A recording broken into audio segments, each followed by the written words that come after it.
Hello, everyone. Hope you're doing well. Unfortunately, I lost a couple of the messages that were already in chat, so my apologies, but thank you guys for the compliments on the thumbnail. It was kind of a pain to do that. I don't really feel like I'm good at making thumbnails, so it's always nice to actually get compliments on them. So yeah, I hope you're all doing well. Zion, it's nice to see you again, and Rick Val, and the other two who commented that got, lost in the sauce there. So, yesterday on our stream, I did the whole big compilation of the kinds of inconsistencies and hearsay that is present throughout FromSoft's games. And part of that was to build into tonight's topic of conversation, which is going to be more or less sort of about the timeline of Elden Ring, but more specifically, my personal interpretation of events relating to Godfrey, the Crucible, the Erdtree, Radagon, and the Golden Order.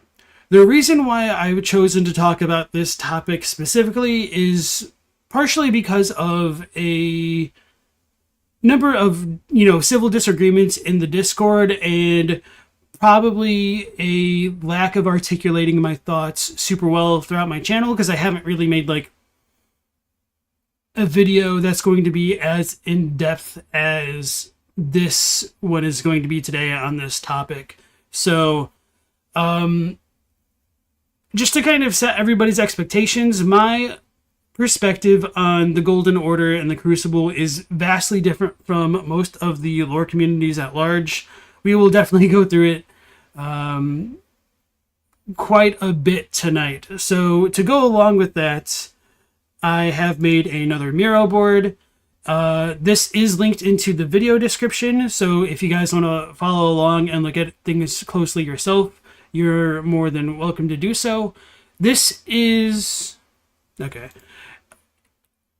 Just kind of a repurposing of one of the timeline streams that I did, so you can ignore this stuff that's up here. I'm just going to be focusing on the stuff down here for tonight, and just like with yesterday's video and topic of discussion, I do have a little bit of a legend to go with this. So for anybody who may have missed that, I'm going to have facts listed as purple colors. Speculation will be this more cyan shade of blue. And then more hypothetical stuff that doesn't really speak to anything is going to be this other sky blue. I don't know what to call it in comparison. So to go along with that, I have controversial or contentious comments listed in varying shades of yellow. So the deeper the color of orange, the more controversial it will be. So kind of like red light, green light, that type of idea. So if there's a lightly contentious statement that I make, and if I have something that supports it, there will be green sticky notes to go along with that. And the deeper the green, the deeper the support. And sometimes I'll just use purple to just go along with that with it as a fact that doesn't exactly speak directly to some of these controversial statements and whatnot. And then obviously if green is go, then red and pink are stop. So this will be more to show disagreement with the certain topics at hand. So because this is going to be a very controversial video, I am going to kind of just go through a lot of things without interacting with the chat too much. Not because I don't want to take your guys' questions, but because I feel and I hope that some of the questions that will naturally arise as a byproduct of this kind of a deep dive into the lore will get answered later on. And with that being said, I will also look at the chat sometimes to look at any questions if there's any confusion, but a little bit less than I prefer to do on a normal night perhaps. So without further ado, welcome to Fear the Old Lore, where we make timelines of topics in Elden Ring, comparing the English and Japanese text for more insight into the lore. So before diving in, I'll give a really brief overview of things, and then I'll explain things a bit more in depth afterward. So up at the top is going to be a kind of contiguous timeline of events, sort of, question mark.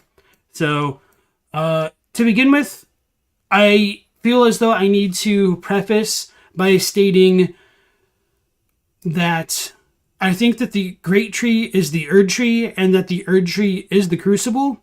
Before going too deep into that point, my reasoning for that mostly comes from one item here, which is, well, I mean, it's a couple items. It's going to be relating to the Crucible Knight sets, where it says in English that the Crucible of Life is the primordial form of the Erdtree. That's okay. Like, it's very arguable what exactly that means in the context of the lore. The Japanese for the axe set is very interesting. So it says, like, it's the original Erdtree, the Crucible of Life is, or at least, so that's not exactly right. Let me try to rephrase this or just read what I already wrote. So for the Japanese for it says that it contains the power of the original Erdtree, the Crucible of Life. So it contains both the power of the Crucible of Life and the original Erdtree. So what this says to me, it's that it is saying the Crucible is the original form of the Erdtree, kind of like this says, but it doesn't actually say form. So it's it is the original Erdtree. It doesn't necessarily mean that which predated the Erdtree. Like, many people tend to believe that it could be a primordial soup which blended all life together. And of course, I'll go into that in very much detail further on down the line. So this is something that I felt is extremely hard to reconcile with the lore, that if the Crucible is literally the Erdtree, what does that mean? How does that shape my interpretation of the lore? How must I fit this in together with other things? And of course, I guess this is still arguable, but this is just kind of the basis for my lines of thought going forward throughout this video. And tying into that goes back into what I just said a moment ago with the Crucible being the Great Tree, or the Erdtree is the Great Tree. I don't remember what I said, but anyway, the Great Tree is the Erdtree, which is going to be extremely confusing, and I'll talk about that very shortly here.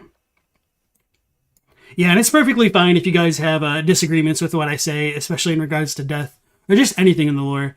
And I will try to be very clear about what I believe to be fact and what is my speculation and my opinion. If I fail in some regards, I apologize, but I do try to be very mindful about that as a general rule of thumb. So, going into the really quick timeline here, we have the Crucible being the Great Tree, which is also the Erdtree, and I'll go into that. The Erdtree was created with Godfrey. So does that mean the Crucible was created with Godfrey? And this is why I have it in a darker yellow, because it's very arguable. Then, if that's true, I have the Crucible, the time of the Crucible being the equivalent of the Age of Plenty and the Age of Abundance. Then I've got some tangential thoughts to go along with that. There was an unspecified period of time where the Erdtree thrived, and then it started to kind of wither or die, perhaps. And then the Age of Abundance came to an end. And then after that, there's going to be the rise of the Golden Order. And this is extremely contentious. You could just say the rise of Golden Order fundamentalism. I don't necessarily think there should be a difference between the idea of the Golden Order and Golden Order fundamentalism. So that'll be something to keep in mind throughout the night. And this will most likely coincide with Radagon becoming the Elden Lord, in my opinion. And then after that, we have the Twins of Being Born, all the other events that lead up to the Shattering. So that is the kind of abridged timeline that we're going to be looking at for tonight. In other words, the entire timeline of the game. Very small and focused endeavor, I know. Hey, Graceful Aurora. Okay, so now, with that said, I did make those extremely contentious claims of the Great Tree being the Erdtree, but you may have noticed that this is in purple, and I'm stating this to be a fact, and I don't believe this should be a contentious statement, even though it obviously is in the greater lore community as a whole. Hey, Methoda, nice to see you again. And Sturquilinis, welcome in. Thank you. So, with all this being said, there's going to be some issues of translation, and not exactly like issues of translation, but just interpretation might be a better word for it. But it's, anyway, to preface what I mean with the Great Tree being the Erdtree, the Great Tree as like a one word type thing doesn't exactly exist in Japanese. It's a little bit complicated because these two characters, Tai, Ju, like Tai is very big, and Ju means like the stump or like an actual tree. And you could take this to mean a big or a great tree, which isn't that, big shocker, surprise right there. But it's really just saying that, that in the sense of it not being like a proper noun. Like it could just be a big tree. However, there will be other context later on where this big tree becomes an obvious reference to the Erdtree, which is called the Ogonju. So like Ju is the same character for tree here. So big tree, golden tree. So the Erdtree is golden tree in Japanese. Erdtree is probably like a term that originated in English in terms of like how they built up the lore, I'm assuming. And they might have just used golden tree as to like kind of equivocate that in Japanese. But that's just kind of an aside. It might become relevant for some things later, but I may as well just bring it up now. So the TLDR is that Great Tree doesn't exist quite in the same way that it's implied with the official localization here. So I have compiled a very small list of the times that the term Great Tree appears, as well as a couple times where Erdtree appears in relation to this. So I did talk to Sinister Stromboli, and he's colorblind, so hopefully for you colorblind folk, this will still show up for you. But if not, I have Great Tree, Taiju, highlighted and bolded in orange in Japanese, and then I have this equivalent of what they translated it as in orange for the English sources here. So in Deathroot, it says, the rune of death spread across the lands between through the underground roots of the Great Tree, sprouting in the form of Deathroot. Now, the Great Tree kind of sounds like it's supposed to be something completely different than the Erdtree, partially because of the root resin and deep root depths map descriptions, where it says, the roots of the Great Tree were once linked to those of the Erdtree, or so they say, and it is for this reason catacombs are built around Great Tree roots. So, if it was once connected to the Erdtree, but the Great Tree is the Erdtree, that almost doesn't make sense. So my first time reading this, before I became more familiar with like the text of other items and stuff, I also thought it was saying that the Great Tree and the Erdtree were two different trees, but I don't think that's actually the case. So I'll go into that in a little bit more detail here. With the deeper depths map description, I might have to deal with the dogs. It says, at the very depths of the Erdtree's majestic roots lies the source of the Ainsel and Shifra rivers. Here too begins the network of great tree roots that spread throughout the lands between. So we have Taiju for all of these. So these are consistent in the way that they're kind of used, but when we look at the Prince of Death's pustule, and this isn't like a translation thing, it says that it is said that this pustule came from the visage of the Prince of Death, he who used to be called Godwin. As first dead of the demigods, it said he's buried deep under the capital at the Erdtree's roots. So, contextually, you could take it from the Deathroot description and the Prince of Death's pustule that Godwin was buried at the Erdtree's roots, and this is the Great Tree that's being referenced in Deathroot. So, how do we mitigate these two ideas that the Erdtree is different from the Great Tree? This is going to be very messy, but my headcanon, and this is arguable, is that the Great Tree is specifically the Erdtree that you think of when I say Erdtree. Like, nobody thinks of the minor Erdtrees. So the Great Tree is a reference to the Leyndell Erdtree, which becomes corroborated with Dee's dialogue in Summon Water Village and the Leyndell Finger Reader Crone. They both call the obviously big Erdtree the Great Tree, using the same terminology of Taiju, and it's also written as or localized as Erdtree with these dialogue, but it's Great Tree with a space in the crones. So there could have been multiple people working on different sections of the game, and that could be an explanation for the lack of consistency. And this term for Great Tree also appears in the Crucible Knight helm, and it also appears in the Beast and Surcoat armor, or yeah, the Surcoat really. And rather than being the Tree and Beast Surcoat, you could argue that it should be called like the Great Tree and Beast Surcoat. But the reason why that's important is the description following that goes on to specify that the kind of tree that's depicted on it is the distant Erdtree.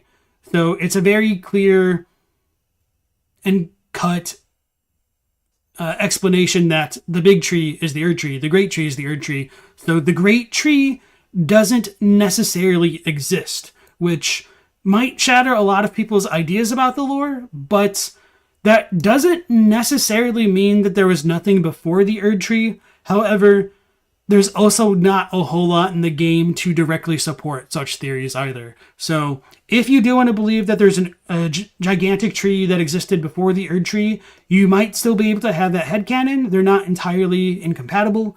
And it is questionable that if that tree did exist, whether or not the Erdtree itself latched onto that network of roots. I personally don't believe that the Erdtree co-opted an existing network of roots. Not because like I just dislike it or anything like that. I just don't have enough support for it for me to be fully comfortable with holding on to that belief. Oh no. Okay, so it looks like my internet is dying a little bit. How are we looking for you guys? Well, the good news is I'm also recording this so I can just upload it later without all these cuts.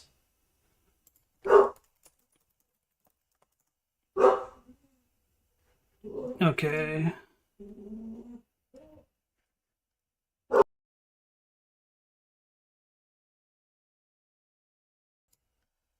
Can you guys still hear me all right? Am I like really choppy? Or, okay. No, it's not you guys. Okay.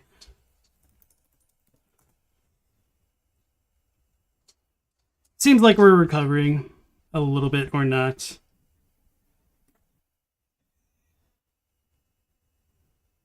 All right, I'll try to keep an eye on this. Hopefully it fixes itself. If not, I will upload this in its entirety, especially now that we're having such issues, onto the main section of the channel. So sorry for like the little bit of redundancy in terms of like notifications going out. Okay, thank you guys. Appreciate that. And my condolences. So hopefully what I said earlier was all caught, that the idea of a tree existing before the Erdtree isn't completely out of the question, but by the same token, a lot of support for it kind of gets undermined with the idea that this great tree mentioned in all these things is the Erdtree. So keep that in mind. All right, thank you, Bathoda, and everybody else. All right, so if the Great Tree is the Erdtree, what does that mean going on? Like I mentioned before a moment ago, the term Great Tree appears in the Crucible Tree Helm Siluria's set item, and this could mean that let's just move over here because I talk about all this stuff, that the kind of Erdtree or Great Tree that's depicted in Siluria's stuff is modeled on the Crucible. So the Crucible Great Tree is also the Erdtree. That's kind of where this line of thought comes from. And following along with that, there's quite a few things that tie the idea of the Crucible to the Erdtree inadvertently. So some of this stuff is going to be a little bit contentious. So the Godskin Noble set is interesting because it says, nobles are the most ancient apostles who are said to have assimilated in human physiology, not unlike the Crucible, the Erdtree in its primordial form. So the reason why I listed this one is to just give support or contrast to this big statement here, so that the Erdtree is the Great Tree, which is the Crucible. So if the Erdtree in its primordial form is the Crucible. That could be evidence for it. However, the Japanese is slightly different, and it says that the nobles even resemble the Crucible, the origin of the Erdtree. So there is a bit of contention whether or not the Erdtree came from the Crucible or whether or not the Erdtree is the Crucible, and that's going to be something that people will have to kind of reconcile individually on their own, and people are very free to disagree with me on that point, which they very often do. So this doesn't exactly say that the Crucible is the primordial form of the Erdtree, so this doesn't give us a whole lot of support for the Crucible being the Great Tree and the Great Tree being the Erdtree. So next, we have the Siluria's Tree Spear, which says something similar along those lines, but the Japanese is slightly different again. It says the... Wait, what? It looked like there was an extra space. The Erdtree's origin is closer to life. This spear, modeled on the shape of that which is the Crucible, contains an ancient holiness. So this isn't super different, except for like about the origin of the Erdtree being closer to life itself is going to be an important topic moving forward and something to keep in mind. So it doesn't necessarily say that the primordial form of the Erdtree is the Crucible in Japanese. However, the Crucible tree, axe, and helmet kind of confirm that. But this does show us that this spear, Siluria's Tree, is modeled on the Crucible, and the Crucible is supposed to look like a tree, which leads me to believe that the Crucible was a tree shape and therefore the Erdtree? Question mark? Hey, Elden enthusiast, welcome in. And yeah, of course, there could have been the Helfen that may have predated the Erdtree, but we don't really know. Alright guys, gamer, thank you. So, with the Crucible Tree Helm, this is kind of one of the stronger supporting bits about the Crucible being the Great Tree and the Erdtree. And it says, the Great Tree ornamentation is the Knight Siluria's mark, displayed also by her men. So, this Great Tree is supposed to represent the Crucible, but like I just said before, the Great Tree is the Erdtree. So this isn't like super explicit, but it is good supporting evidence in my opinion for this idea here. And next we have the Crucible Axe Helm, which might have the strongest support for it yet, because the Japanese, for like the final little paragraph here, says it contains the power of the original Erdtree, the Crucible of Life. And this is what I started out the stream with by saying this description here made me really consider whether or not the Crucible is the Erdtree. And I guess I can talk about that stuff later. It'll come up because I have it. So if the original Erdtree is the Crucible of Life, this doesn't necessarily say that they're two different things, and it kind of makes them sound like they're one thing. So I don't know if the Crucible still technically predates the Erdtree, and that's going to be very arguable. So next we have our kind of factual statement, which, you know, everybody can argue anything about the game, but I think for the most part we just kind of have to agree with this, that the Erdtree was created with Godfrey and Marika. So like when I say Godfrey here, I mean like Godfrey plus Marika, and like more like the sense of Godfrey being the Elden Lord and the reign of Godfrey following along with this. So to support the idea that the Erdtree was created with Godfrey's time, Smithing Stones 7 and 8 say they're thought to have been used to hone the weapons of the champions of the war against the giants at the birth of the Erdtree. So we do get our favorite suppositional language showing up here because Miyazaki is allergic to giving us facts. So this is why I don't have this listed in like the deepest green that I can, but we also don't have a ton of reason to doubt it. So I think this is, you know, good thing to start off with. Next, we have the Mountaintops Sword Monument, the Mountaintops of the Giant Sword. And it says, the war against the giants, champions battle, trolls betray, fire vanquished, the era of the Erdtree begins. So this seems very straightforward. However, if any of you caught my stream yesterday, there is some ambiguity and potential contradictions with the information contained in the pseudo-Kaled smoldering church area sword monument about Godfrey's grace fading away from him when it was stolen from him. So that does make me question the I was trying to avoid it, the verisimilitude of the sword monuments in general. So while I take this to be supporting evidence, I think we should still, maintain a certain amount of doubt and skepticism about it, which is why I do not have it like a deeper shade of green as well. So now we have protection of the Erdtree, which is a little bit more contentious. It says, in the beginning, everything was in opposition to the Erdtree, but through countless victories in war, it became the embodiment of order. So this is a really, really fascinating description to me, because depending on how you take that idea of the Erdtree being a kind of manifestation of the Elden Ring, could this be inadvertently implying that the Elden Ring itself didn't actually fully embody order at the beginning of its inception, of the Erdtree's inception? Because for what it's worth, we do know that the Elden Ring did not control the fate in the night skies initially. And we'll talk about that a lot more when we talk about Renala and stuff like that. But that's something to keep in mind.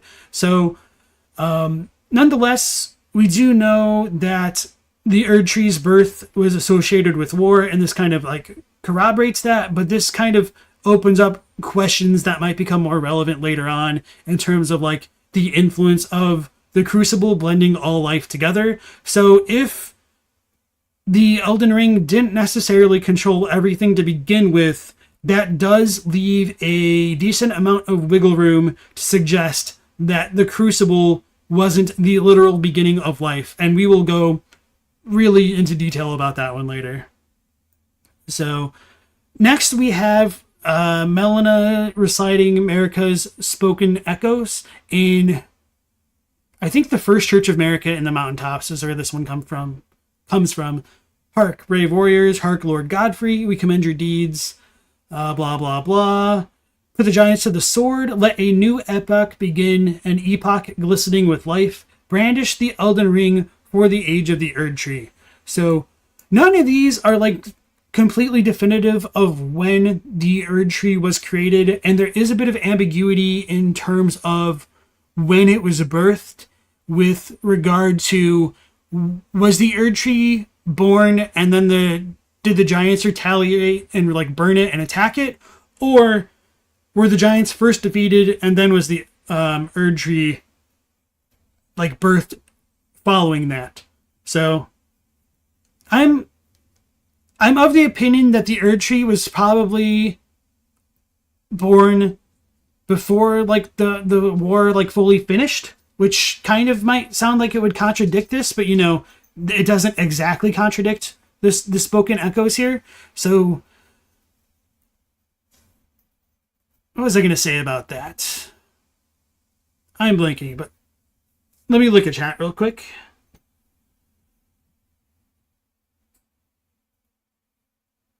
The Erdtree has had its soul removed from the body like Ronnie. That's an interesting thought. And yeah, okay.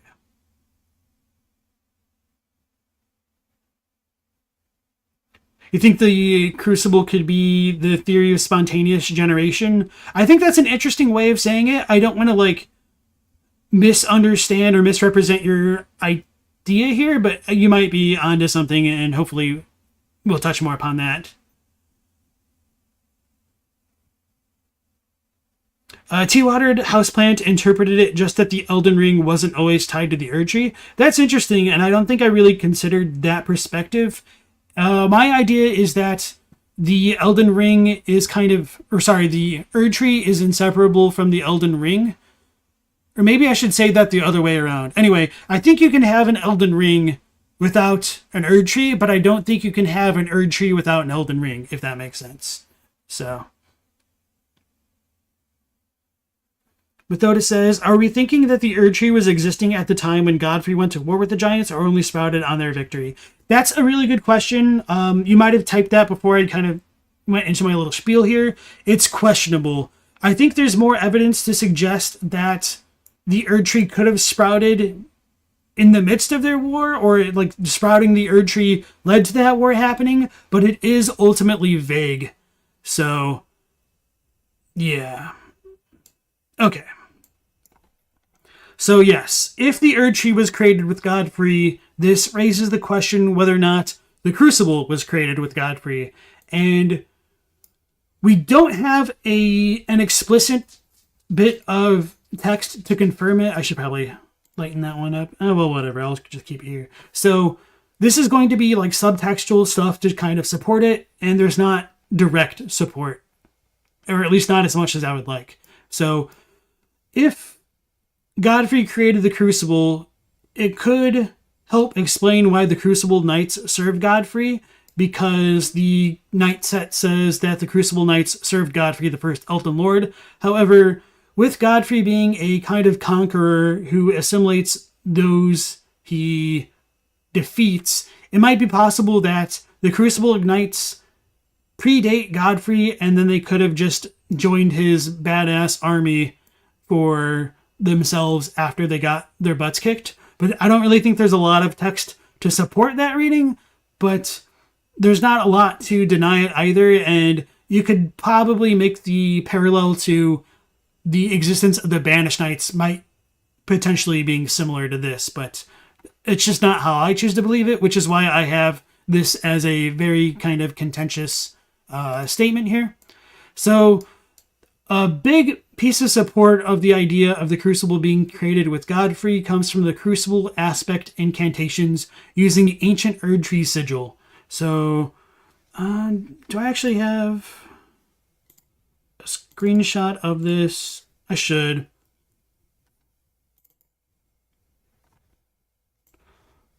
This actually looks goofy. Let me, okay, this one's a little bit better. So I'm using Crucible Breath here, and when we use it, we get the Ancient Erdtree Sigil. This has like the Elden Ring depiction that's most associated with Godfrey and all that. So Crucible incantations, all three of them use this for some reason. And then the incantations themselves say that they're manifestations of the Erdtree's primal vital energies, and these are an aspect of the primordial crucible where all life was once blended together. I'll talk about this second statement a bit more later, but the one thing that I wanted to impress upon this idea of the crucible incantations being that their power comes from the Erdtree's primal vital energy. So it's not just like vital energy in general, it's the Erdtree's primal vital energy. And I'll talk more about the translation of this later, because I went into more detail later, and I probably should have come back here, but I was working more chronologically, so I'll leave that alone for now. But just to address some questions that might come up from this, you could make the argument here that these Erdtree's primal vital energies are all of the Crucible's energies still, but this is why I have this as like a contentious thing as opposed to like something more concrete and definite. So if the Crucible is unrelated to the Erdtree, then why would the Crucible sigils or Crucible incantations use the Erdtree sigil is one question I think we should ask ourselves. And when we compare the incantations here to things like the ice sorceries or even the primeval current ones, they don't use any sigils at all. So if the Crucible were truly supposed to be unrelated to the Erdtree, I'm surprised that they just don't have a sigil or something else entirely. So I do think it is relevant that the Ancient Erdtree Sigil appears with these. So sorry if I'm being really redundant here, but I do want to like cover all my bases and try to articulate things as well as I can. Why is this one off? That's annoying. Okay. So the other thing about the Crucible being related to Godfrey, in my opinion, comes from the idea of red gold and the ancient holiness, which coincides with both red gold and Godfrey's reign. So when we look at Ordovis's great sword, the Crucible horn shield, and Sword of the Gilded Great Shield, they kind of all tie into this idea of there being a red-tinged gold. The Gilded Great Shield's English translation is really bad and does make it sound like the Crucible is the primordial matter that became the Erdtree, which totally 1000% makes it sound like it should be like a primordial soup. And I initially thought that for a long time until like I was looking at the Crucible Knight stuff where they say like the Erdtree is the Crucible. That really made me like have to reconsider things. I did the whole deep dive and realized that at least for the Japanese side of the Gilded Great Shield, the text is different, which makes the idea of it being the Crucible being a primordial soup type thing a bit more questionable. So the Gilded Great Shield says that its red gold coating imitates the genesis of the Erdtree, and it is the color of reminiscence. So genesis of the Erdtree here is a very interesting phrasing because it doesn't use like the original Erdtree. So it's like the Erdtree's beginning, the very beginning. So the Gilded Great Shield is it represents this red hue, which I find in common with the Crucible stuff, but this doesn't actually talk about the Crucible in that kind of way, in my opinion. So why does this come back to Godfrey? Well, obviously, Godric is a Godfrey fanboy, and all of his stuff is like going back to him. But aside from that, the whole primordial life stuff kind of gets mentioned with a bunch of Crucible things, and it comes up with all of the amber medallions, like the crimson ones and the cerulean ones. They just use the same description. It says, the Erdtree's old sap becomes amber, treasured as the most precious of jewels in the age of Godfrey, the first Elden Lord. A primordial life energy resides inside. So this idea of the primordial life kind of goes hand in hand with the ancient holiness, which it goes back to the Greatsword, and I don't think the Horn Shield talks about it. No, it does. Okay. So the Ordovis Greatsword is imbued with an ancient holy essence. Its red tint exemplifies the nature of primordial gold, said to be close in nature to life itself. So primordial gold equals life. Primordial life equals this. This is like an ancient holiness. And they just kind of all inform upon each other to lead me to believe that the idea of red gold coincides with Godfrey's reign, which coincides with the Crucible, which kind of goes back with everything else that we've been talking about here.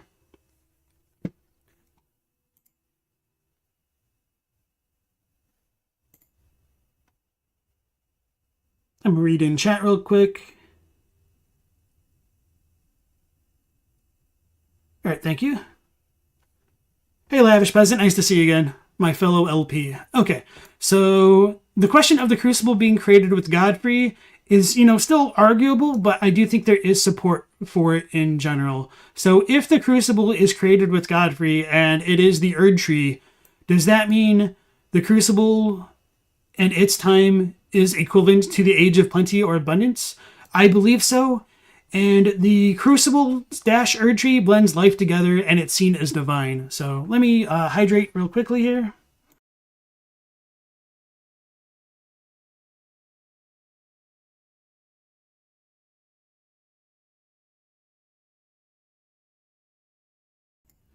Okay, so the aspect of the Crucible incantations again, we just talked about that a little bit ago, but just to reiterate, it's a manifestation of the vital Erdtree energies. It's an aspect of the Crucible where all life was once blended together. So this just kind of supports the idea that the Crucible is blending things together. And, the Erdtree portion is contentious, but I think it'll pan out a bit more here. So the Crucible Talisman is probably one of the most contentious things in general. I think I go into more depth about it later. Yeah, okay. Yeah, I'll just leave that alone. So the Crucible Talismans are embodiments of the aspects of various creatures said to have grown on the human body long ago. It's a vestige of the Crucible of primordial life, born partially of devolution. It was considered a signifier of the divine in ancient times, but is now increasingly disdained as an impurity as civilization has advanced. So this still gives support to the idea of the Crucible blending stuff together. The Crucible Knight also does it, and it mentions that the appearance of the Knights was seen as chaotic and deserving of scorn over time. So Crucible stuff gets blended together. So a lot of this stuff is going to be a little bit redundant, which I apologize for, but that's just kind of the nature of trying to give support to individual claims rather than just like taking things for granted, I feel, because that's always a very big danger when approaching the lore, taking things for granted, which is why I try to be so methodical about stuff like this.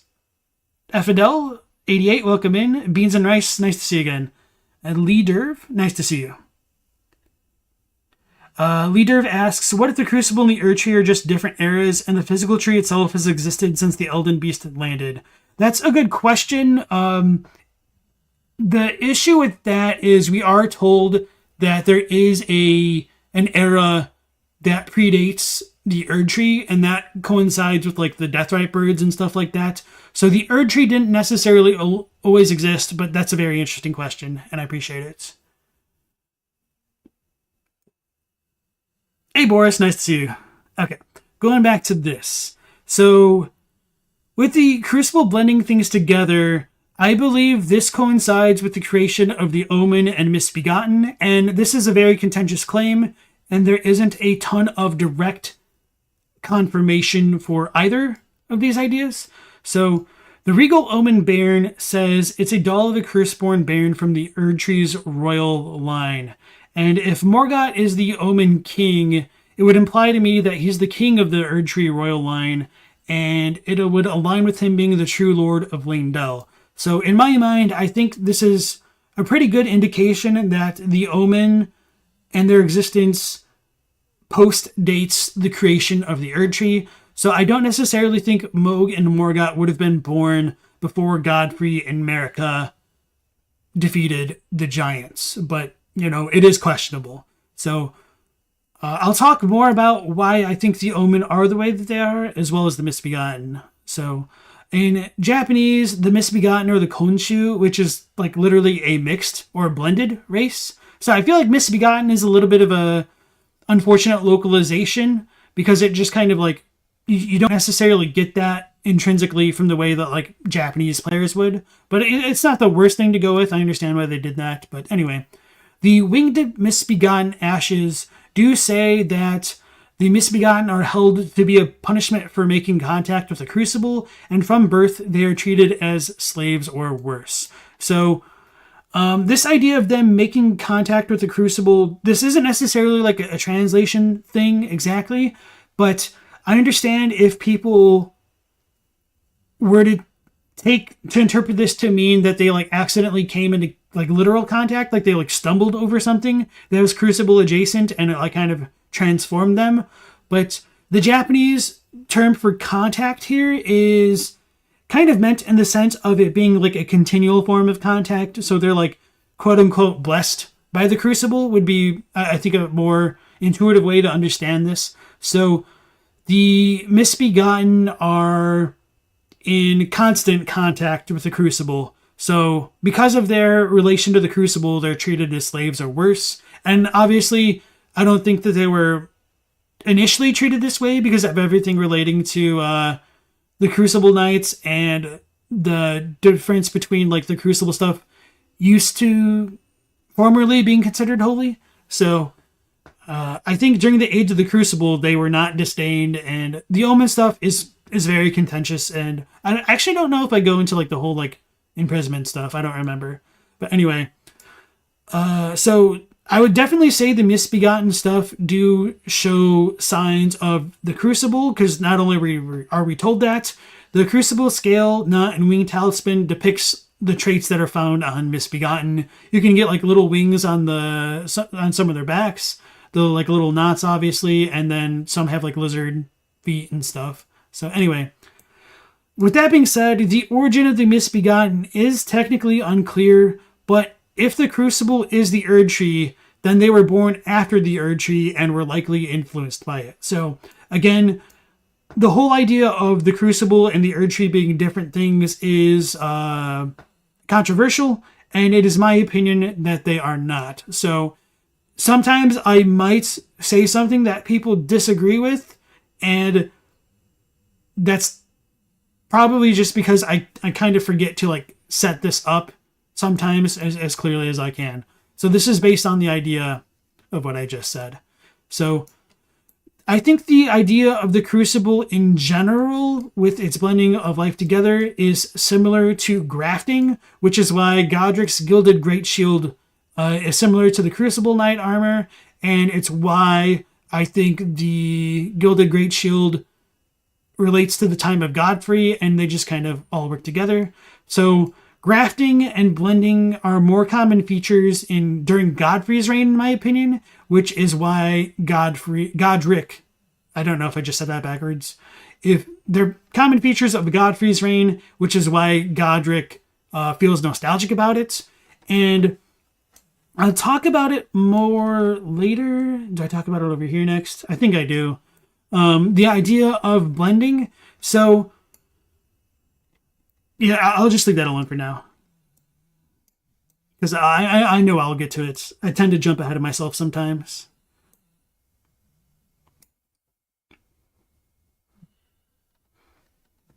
All right, Elden Enthusiast, did I answer your question about you're still not sure what it means to make contact with the Crucible? I think it's something that they're born with after the fact, but I feel like if the Crucible blended all life together, after the Crucible came into being, those traits of all life converging started to affect the things that came behind or came subsequent of the Erdtree's birth. So say we have like Godrick, Godfrey looks like a human. He's born before the Erdtree. Now we plant the Erdtree. The next things that are born are Moog and Morga, and they are Omen. And they are like Crucible touched, most likely. So hopefully that makes sense.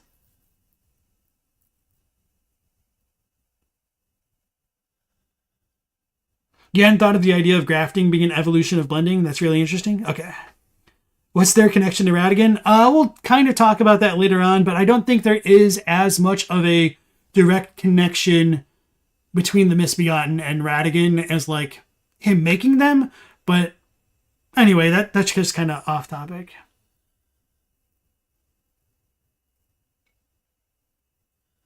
Do I think the description of the Gilded Grey Shield concerning the red being the color of homeward yearning is related to Radagon's law of regression describing a yearning to converge? Maybe, but I don't necessarily know about that, just because the red was removed from the Erdtree and it doesn't really show up with the Radagon stuff, but that doesn't necessarily mean the idea didn't go. And I'll talk about it a bit more later, but just to give you guys like a little bit of a heads up, I do think it's possible, so this is headcanon and speculation, that the redness of the kind of primordial blessings could be related to death. So just a little bit of a heads up there. Fidel.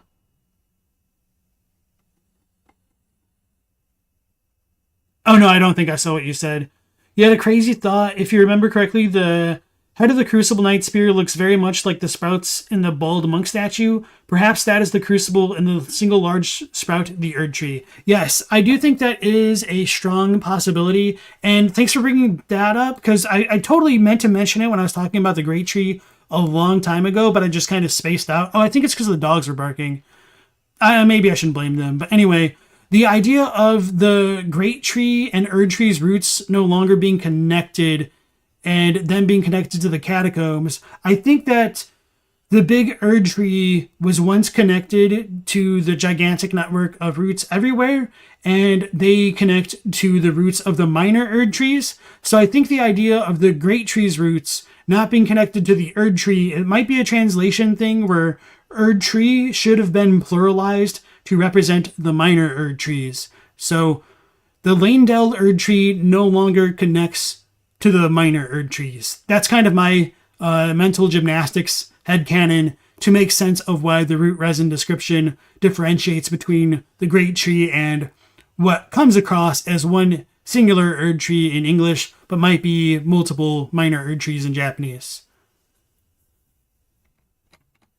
But thanks for inadvertently reminding me with that. So, sorry, I totally...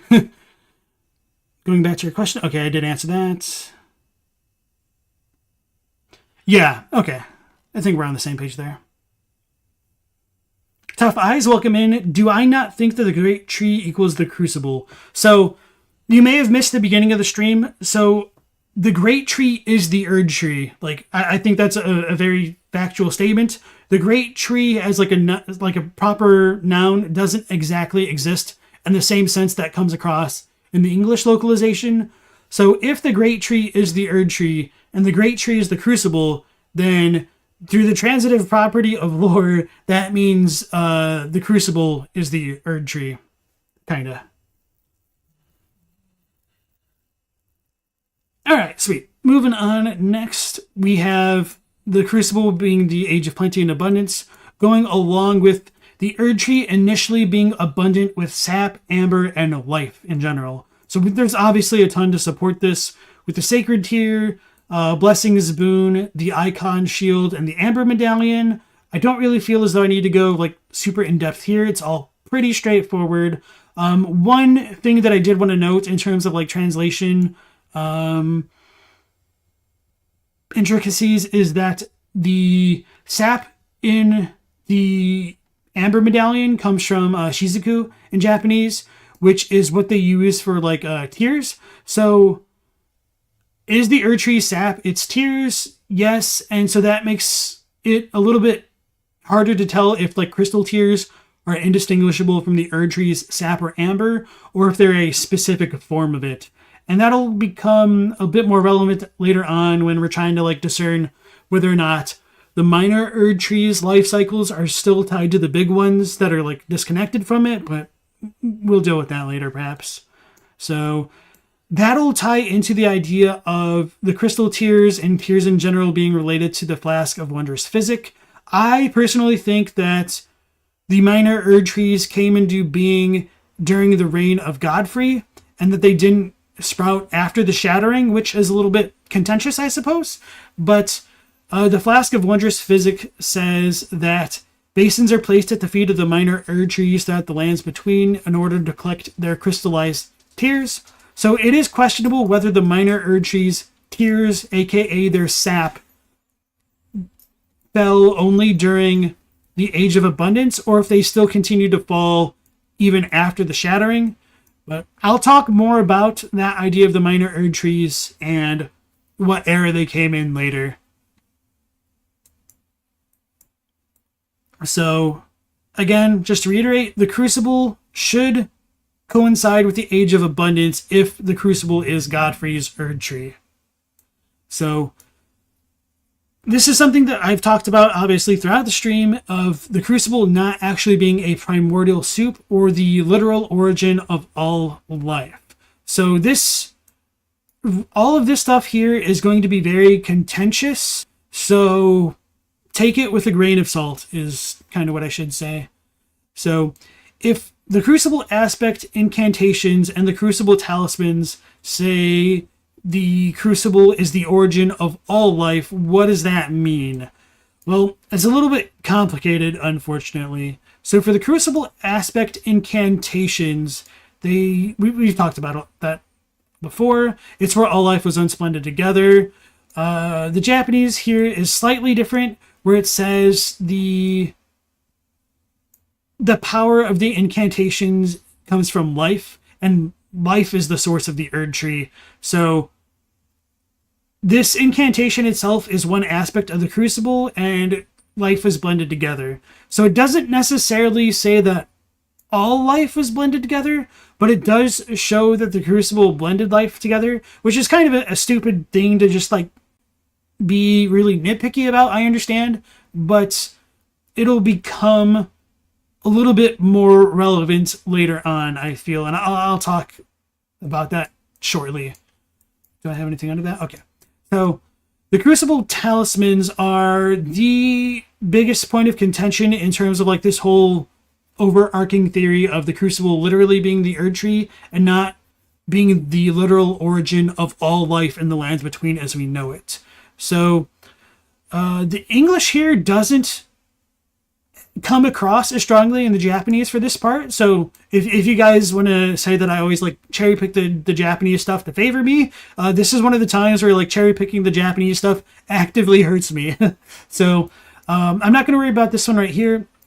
So to go to the retranslation, it says that the talisman is a remnant of the Crucible, source of life. Its partial atavism, once seen as holy in the past, but civilization has later treated it as impure. So, if the Crucible is source of life, that can be taken multiple ways. So, most people, I think, would intuitively take this to mean that it's like literally the source of all life, but it doesn't necessarily mean that in the same sense that like the power of life being the source of the Erdtree. So, why am I being so damn like nitpicky and pedantic about this? One, to mentally gymnastic, support my own theories, but putting that kind of a joke response aside, if the Crucible was blending together all life, I don't necessarily think hold on, let me rephrase this. If the Crucible is the source of life, what does that mean?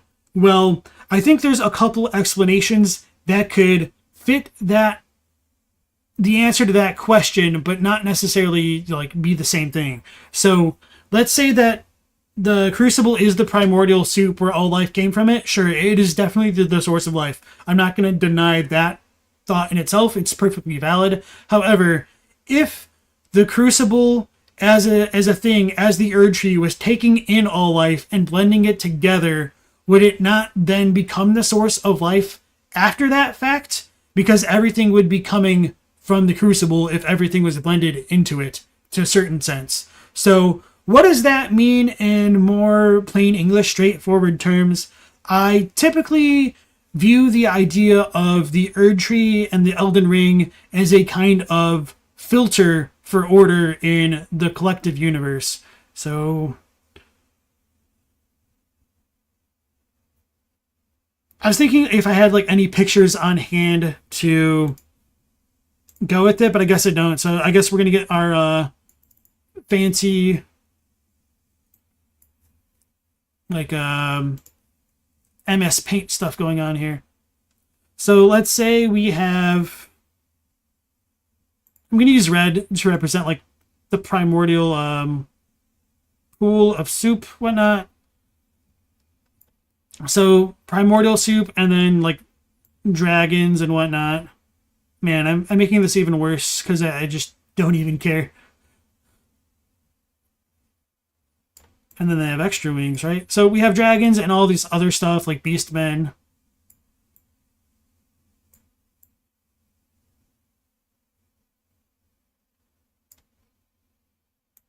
And a little tail.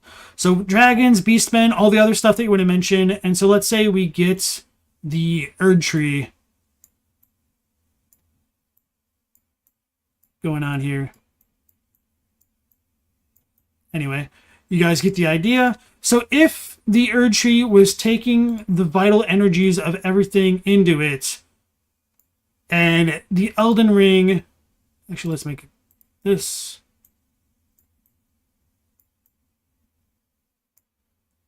transforms life based on its things, you could say that the people that come out of, not like literally come out of the Erdtree, but the things that come after the Erdtree would still have like their kind of origin or source of life sort of come from the vital energies of the Erdtree, because like literally everything is getting blended together. And you could say this is another person, it doesn't really matter.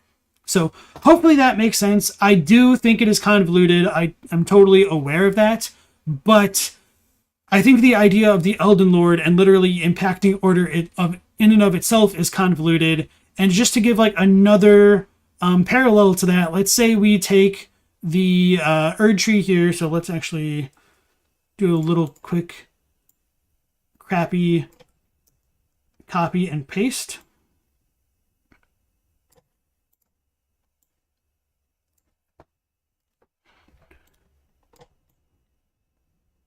If we take this idea but apply like Thea's mending rune to it,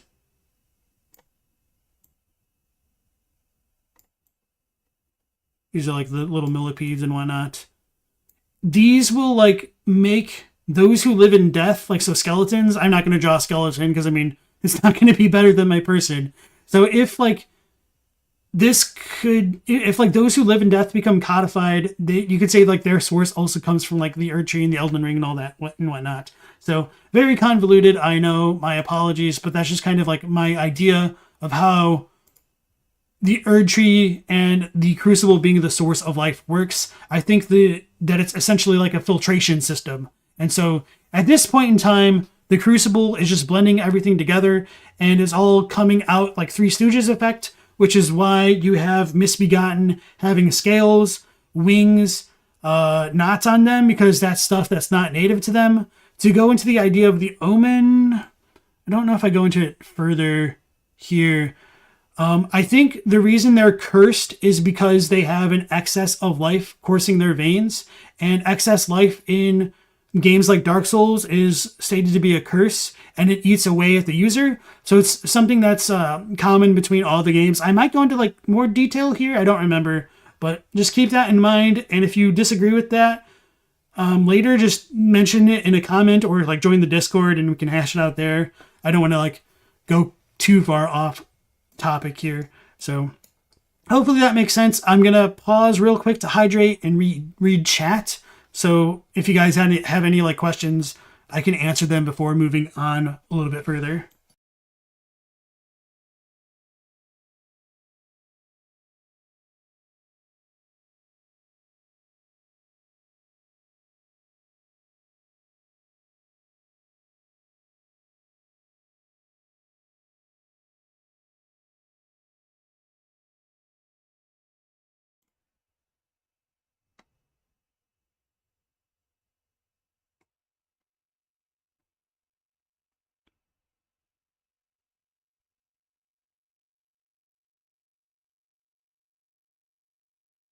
Hey, Petro1864, welcome in. Ponyboy, nice to see you again.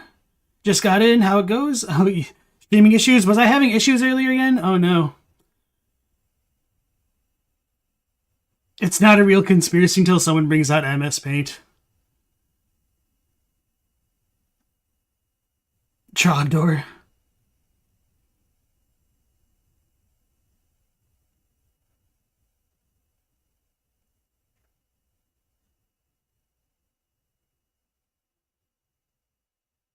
Jung haters? Okay.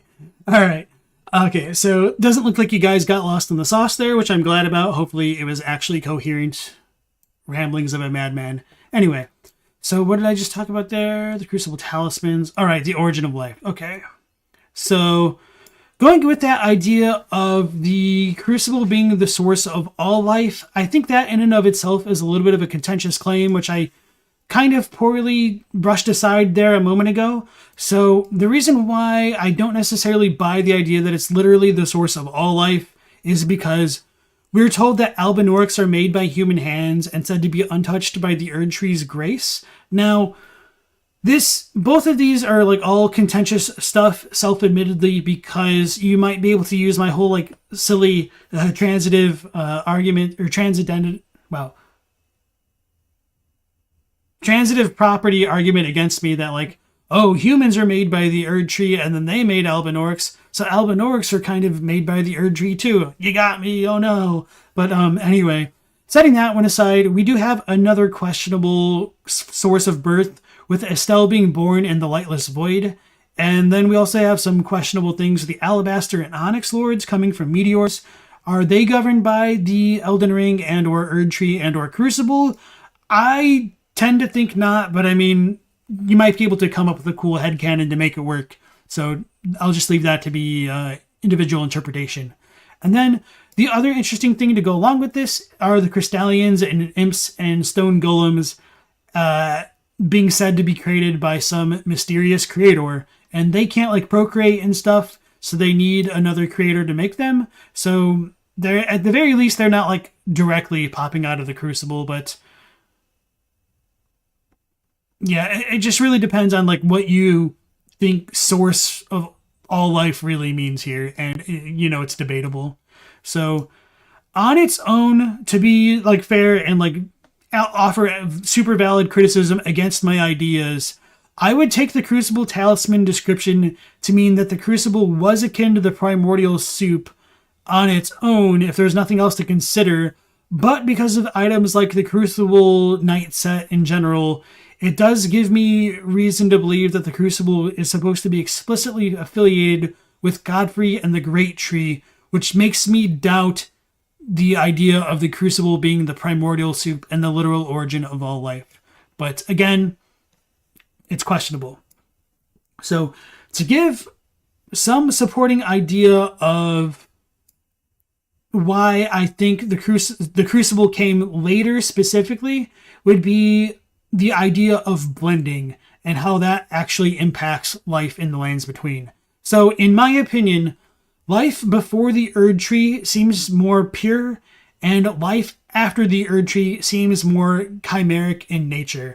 So what I mean by that is the ancient dragons are described as having a pure and overwhelming power, and the Gravelstone seal says that the seal and lightning itself are both imbued with gold. So the idea of gold being compatible with dragons and them being sort of pure is important to note. I was talking with Bad Lad about this on the Discord a couple days back, maybe it was, where he was of the opinion that the ancient dragons are chimeric in nature, and I totally understand where he's coming from with that. And I think this is just a difference of opinion, which is why I have this note as being like controversial in nature. So going back to something that I mentioned in my previous stream with like Vike and Lansax and her potential transformations, I think people and trolls being incompatible with draconic nature shows that the dragons aren't exactly chimeric quite the same way that something like an omen or a misbegotten would be. So I think dragon nature is too pure for most forms of life, and it might be possible, and this is a very big if, very big speculation, that the whole Crucible order of the Erdtree could have been taking the vital life energies from the dragons mostly, as well as all the other stuff, and filtering that out to other things, which might explain why everything seems a little bit more draconic with the Crucible era incantations and misbegotten having like scales and wings and all that. But again, that's a very, very contentious claim there, and you don't need to believe that. So one idea that goes along with this purity that I think is worth bringing up is that there are humanoids present before the Erdtree is born. And I don't necessarily mean humanoids as like the sense of like a beast man as a humanoid. I mean, we have like actual like people looking like people. So the Flame Guardians, which guard the Guardian garrison in the mountaintops of the Giants, arguably the Flame Monks and the Thorn Sorcerers being people, but we don't exactly know when they first came into the lands between. So setting those aside, after that, we do have the Sun Realm, those who live in death, humans, like the little skeletons being like actual human ones, as opposed to being the Beastman ones. But we also do find some Beastman Sun Realm shield having those who live in death in Fair Missoula. So did people and Beastmen coexist at some point? The whole emergence of people is a really big point of soreness in trying to unravel some of the lore in the lands between. But with all that being said, we definitely have the old statues and the old dynasty statues, as people call like the Elden John statue, to definitively suggest to me humanoids predating the era of the Erdtree. And of course there's Godfrey and Marika themselves, with Marika being like an asterisk because she's a Newman. She may have come from space. So what does that mean about Godfrey? We don't know. And then the other questionable bit to me is whether or not demi-humans are more pure than not. And my opinion is, even though they're obviously not quite a beast and not quite men, I do think it's very clear that demi-humans predate the Erdtree. And if so, why are they more human in nature? I think that answer could come from the Cinque Dea. Did I not mention it here? Okay. Anyway, it could come from the Cinque Dea saying that they were granted intelligence by the greater will. So there might be something different going on with demi-humans specifically compared to Omen and Misbegotten. So, right. And so I think this whole idea of these things not being blended monsters suggests that the Crucible time may not have existed before the Erdtree, if that makes sense. Okay, no, I did mention it right there. So next we have the Omen and Misbegotten, and this will be like after the Erdtree. So these two things are like before the Erdtree, and then these two are after. So the Omen and Misbegotten are way more blended or chimeric in nature than what came before that. And I think Godric's grafting is an attempt to return to the blending of Godfrey's time, which I've said for like 3 or 4 times now. So ulcerated tree spirits, what does that mean? So one of the interesting things about these tree spirits is that they have additional appendages coming out of their bodies, similar to the kinds of hands that come out of the corpse of Rykard. I don't know if I have screenshots showing this off super well.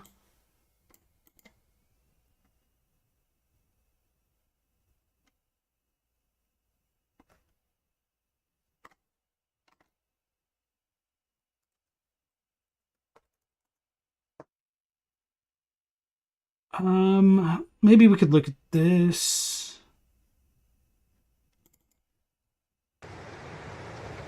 Sorry for the noise. So you can't see it super well here. But when they like roll on their sides, you can see like more of the things coming out of them being more hand-like, which is kind of what you'd see with Rykard. Actually, let me mute this. That might help. Chop attack?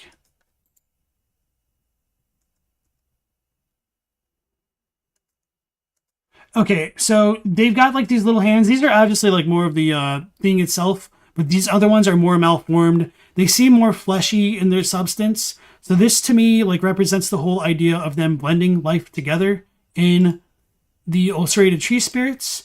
They also have fire breath, which is a little bit ironic since fire breath was banned to followers of the Erdtree. So it's the Erdtree itself has fiery powers. Ooh, deep lore, right? And then the Erdtree, I don't think this would come as a surprise, absorbs and blends the dead into its blessings. So that's where potentially we get all like the sap and the amber and stuff relating to the Erdtree. So let me hydrate and welcome some people back into the chat. Teen Sith, I saw you earlier. My fault. Welcome back in. Nice to see you again.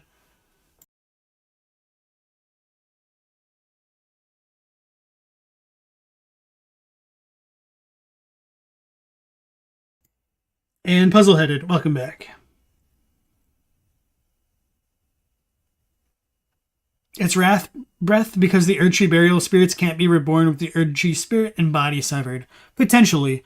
They also have golden like fire breath, which is kind of similar to what Placidusax uses of all things. So yeah, Placidusax is very interesting because his form of purity might be even more pure than the actual ancient dragons.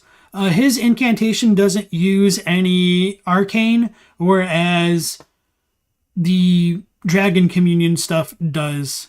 So Placidusax is pure faith, but that's not too important right now. So, as I'd mentioned before, I believe the Crucible acts as a filter or a funnel which blends more life into things that wouldn't have ordinarily have had it like not existed. So Is the purity of life found in dragons responsible for the aspect of the Crucible incantations, resemblance to draconic attacks? You know, that's the question. We don't really know. But we do get a tail, horns, and kind of fire breath.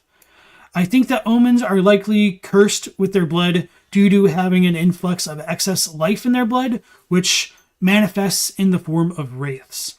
So wraiths are technically alive since they still have feelings, and curses are alive in previous FromSoft titles. The reason why I say they're technically alive because they have feelings is the Baldachin's Blessings specifies that in death there is no sensation, and it doesn't use that in like hearsay or speculation, so I need to take it at face value. And so curses are like sort of dead but not exactly dead, which is why I think you kill cursed things by using heals, because that alleviates their pain and will allow them to die in peace.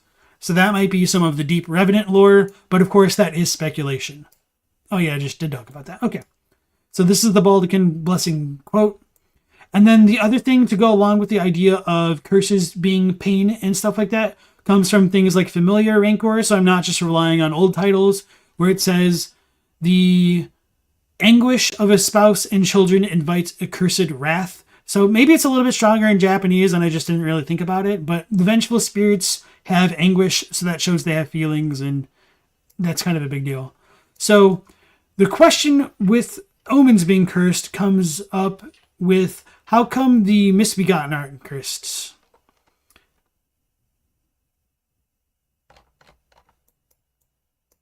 So moving on. The question that I have relating to whether or not the Crucible is blending everything together and what that means is death technically part of the Erdtree here? And this is going to be extremely contentious, but I think there's a decent amount of support for it. And this is where we're probably going to lose some people in the transition between like the idea of the Crucible going into the Age of Abundance and Radagon stuff. Hey, Soul of the Anthropist, welcome in. Would the Omen Curse relate to the sealing of Destined Death? Well, we'll talk about that. Misbegotten sort of have horns, but not like the Omen do. They're different. So the question is, why don't they have horns if they are cursed or like both in contact with the Crucible? So it might be that the Misbegotten are like fused with animal life, whereas the Omen could have been fused with like people life. I don't really know. That's a guess. I don't have a good answer for it, unfortunately. So again, this is a kind of hypothetical that's going to set the lore on fire of whether or not death was part of the Erdtree. I think it really was in the beginning. So I think death is part of the Crucible. And my rationale from that comes from quite a few things. So according to the Erdtree Heal and Blessing of the Erdtree descriptions, which are the same, the Erdtree once flourished with abundance, yet it was only for a fleeting moment, such as the course of all life. So that ties into why I think like the Crucible goes with the Age of Plenty, which I'm surprised I didn't put over here, but it's all good. The Age of Abundance. So the Erdtree itself was fleeting, and it was just like all life at some point in time. So this, I think, ties in with the remembrance of the Regal Ancestors description and the Poison Mist and Armaments descriptions. Ancestral spirits exist as a phenomenon beyond the purview of the Erdtree. Life sprouts from death as it does from birth. Such is the way of the living. So I think this is meant kind of literally, and we'll talk a bit more about that as we go on.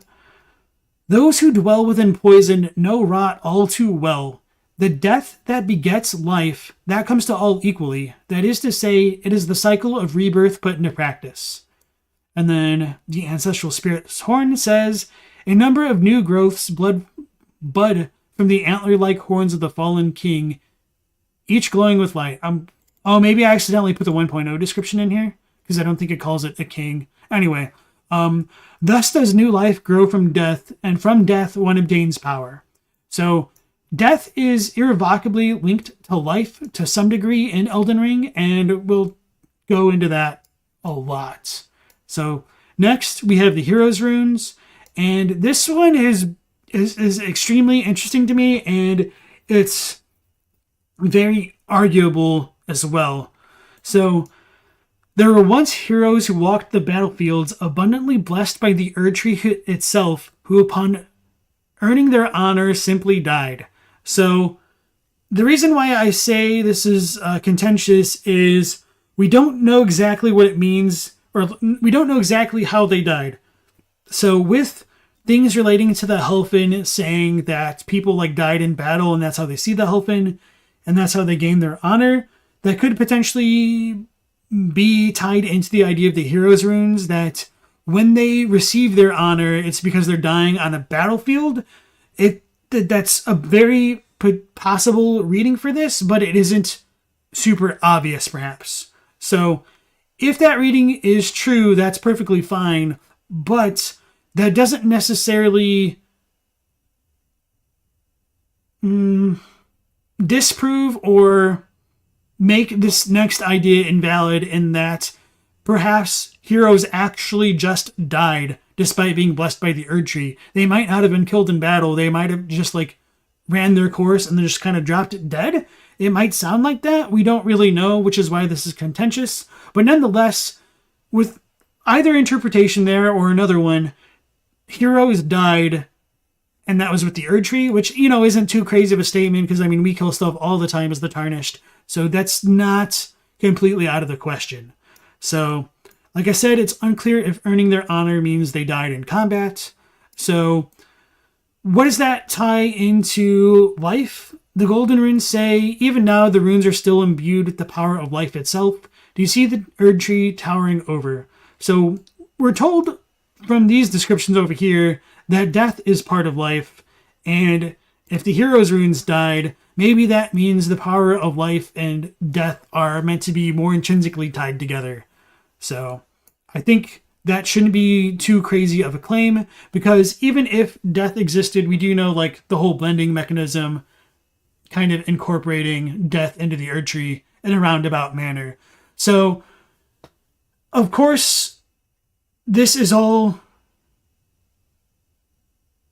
How do I want to phrase this? It's all well and good, but it doesn't tell us if this form of death is synonymous with Destined Death, or if Destined Death is already removed and part of this equation. So that's something I feel like we should start to ask ourselves, and that'll become more relevant later on. So, to tie into that, the Godskin nobles are like the Crucible, and they are said to have served Destined Death. So, if the Crucible is the Erdtree, then does Destined Death exist alongside it because the nobles are serving Destined Death and they were like the Crucible? We don't really know. And to be fair, the Godskins are said to be like the Crucible, and they aren't necessarily directly related. So I don't know exactly how I feel about that. That's just something where, if FromSoft revises something in the DLC and changes my thoughts about the Godskin nobles and the apostles, I might be annoyed, but I'm not going to be blindsided by it, because they tend to leave wiggle room for them to iterate on future story information. So, going back to that whole idea of Crucible being and existing alongside Destined Death. So, for what it's worth, the Destined Death Blackblade incantation has the ancient Erdtree sigil in the background of it on the incantation itself. However, that sigil does not appear when it's being cast. So, keep that in mind for now.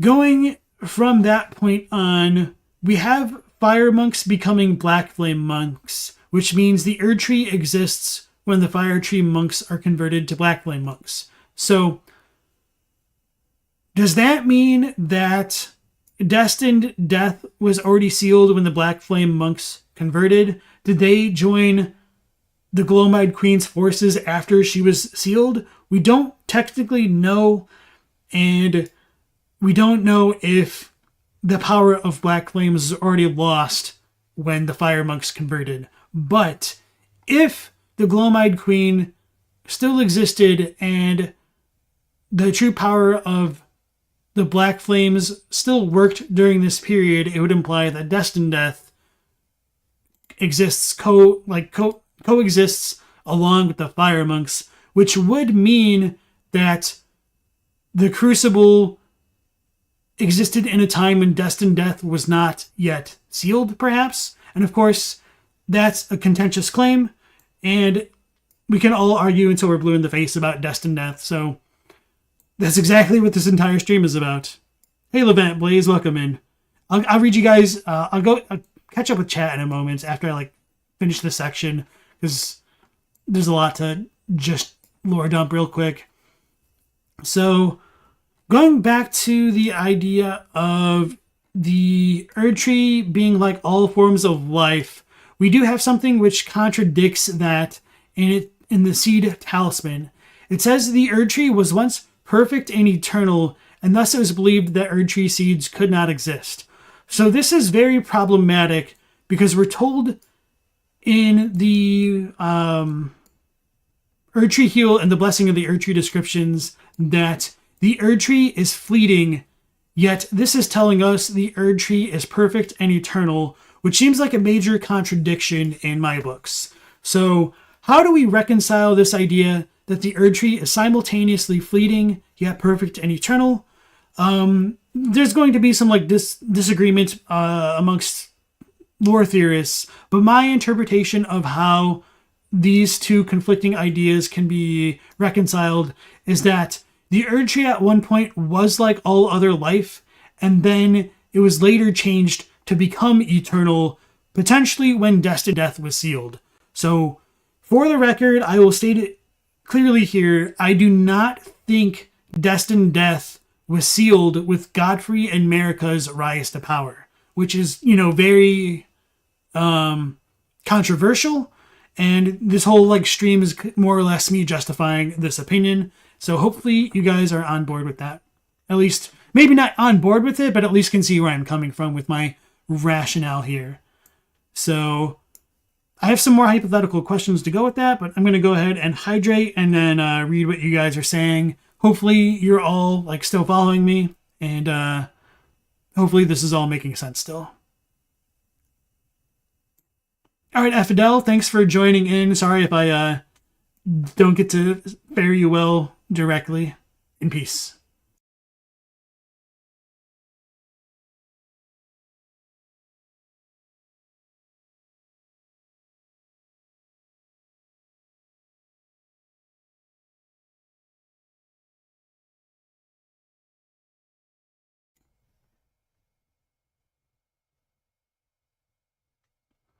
Teeth just said, didn't we talk about the Japanese not so much implying heroes just keeled over on the Discord? I don't think we talked about it like that, but I think it's just arguable in general, even in English and Japanese. So, okay, yeah, I remember what you're thinking of now. Whether or not, hold on, where's my mouse? Okay. Whether or not the issue which Teen Sith is referring to is, the English here says that they simply died, so that makes it sound more direct, I guess. But the Japanese just doesn't have simply here, so you could just read it as saying, the heroes were once abundantly blessed by the Erdtree, who, upon earning their honor, died. I don't really think that's, too much of a semantic difference, but far be it from me to poop on other people's semantic hang-ups, right?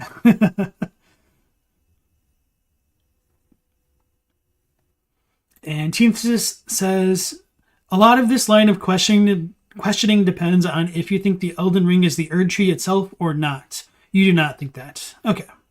Yeah, I don't think the Elden Ring is the Erdtree itself, but I do think the Erdtree could not exist without the Elden Ring, which I mentioned earlier.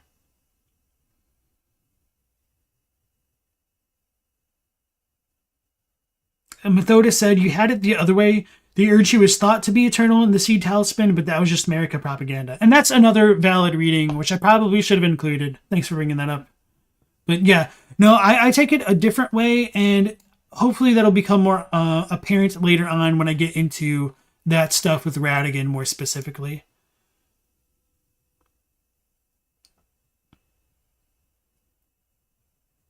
Gaius found resonance with the idea that I shared about life into eternal life, especially when considering the various Christian-esque inspirations. Okay. Hey, John Bailey Owen, Jabo, nice to see you again. Elden Enthusiast wonders if Crucible life equals the theory of spontaneous generation versus Golden Order being a Christianity or Catholic dogma. I almost said Catholic. Okay.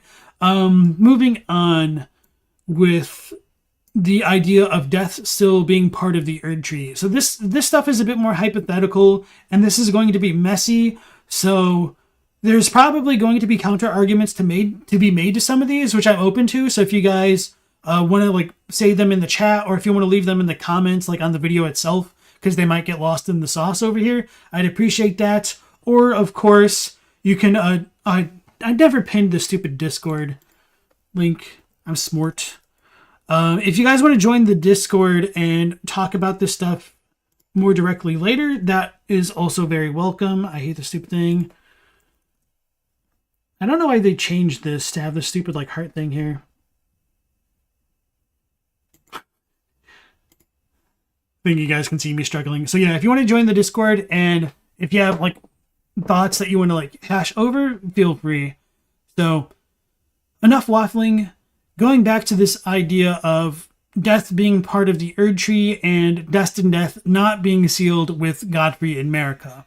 So one silly question, and you know this is arguable no matter how, like what area you look at, is if Destined Death was sealed during Godfrey and Marika's reign, what need would there be for Erdtree burial if things were already effectively immortal? So if Destined Death was sealed, why is there Erdtree burial? To be fair, Erdtree burial could be reserved for those who died in combat. We do know that Godfrey was in a perpetual state of war. Radagon was off fighting around the world and all that stuff. So Erdtree burial could have been for like heroes, which isn't entirely incompatible with like the idea of the Elfins guiding Grace, showing ghosts towards catacombs and all that stuff. And even with that silly idea of Erdtree burial not being necessary with Destined Death, to be fair, that practice does continue even after the Shattering. So this question, well, I do think it's very interesting and does call into question why they needed it. They still continue the practice, so maybe this question is kind of a silly question to begin with. I don't know, maybe you guys feel differently about that. So another weird thing to consider is we have many graveyards near churches, and we have graveyards within Raya Lucaria. So why would there need to be graveyards if people were functionally immortal? Were these sites made before Godfrey's time? I think that's very possible. Like we have the churches of Marika kind of being the exact same as like the cathedrals of like Dragon Communion. So maybe like there was a Draconic faith before her. With like Placidus acts and stuff. So these churches, the Marika churches may not have always been Marika churches. And so the graveyards could have been relics from that time period. And so that does call into question, when did the corpses of those who live in death within like these burial in these graveyards die? And if they died when Destined Death was sealed, it's all well and good.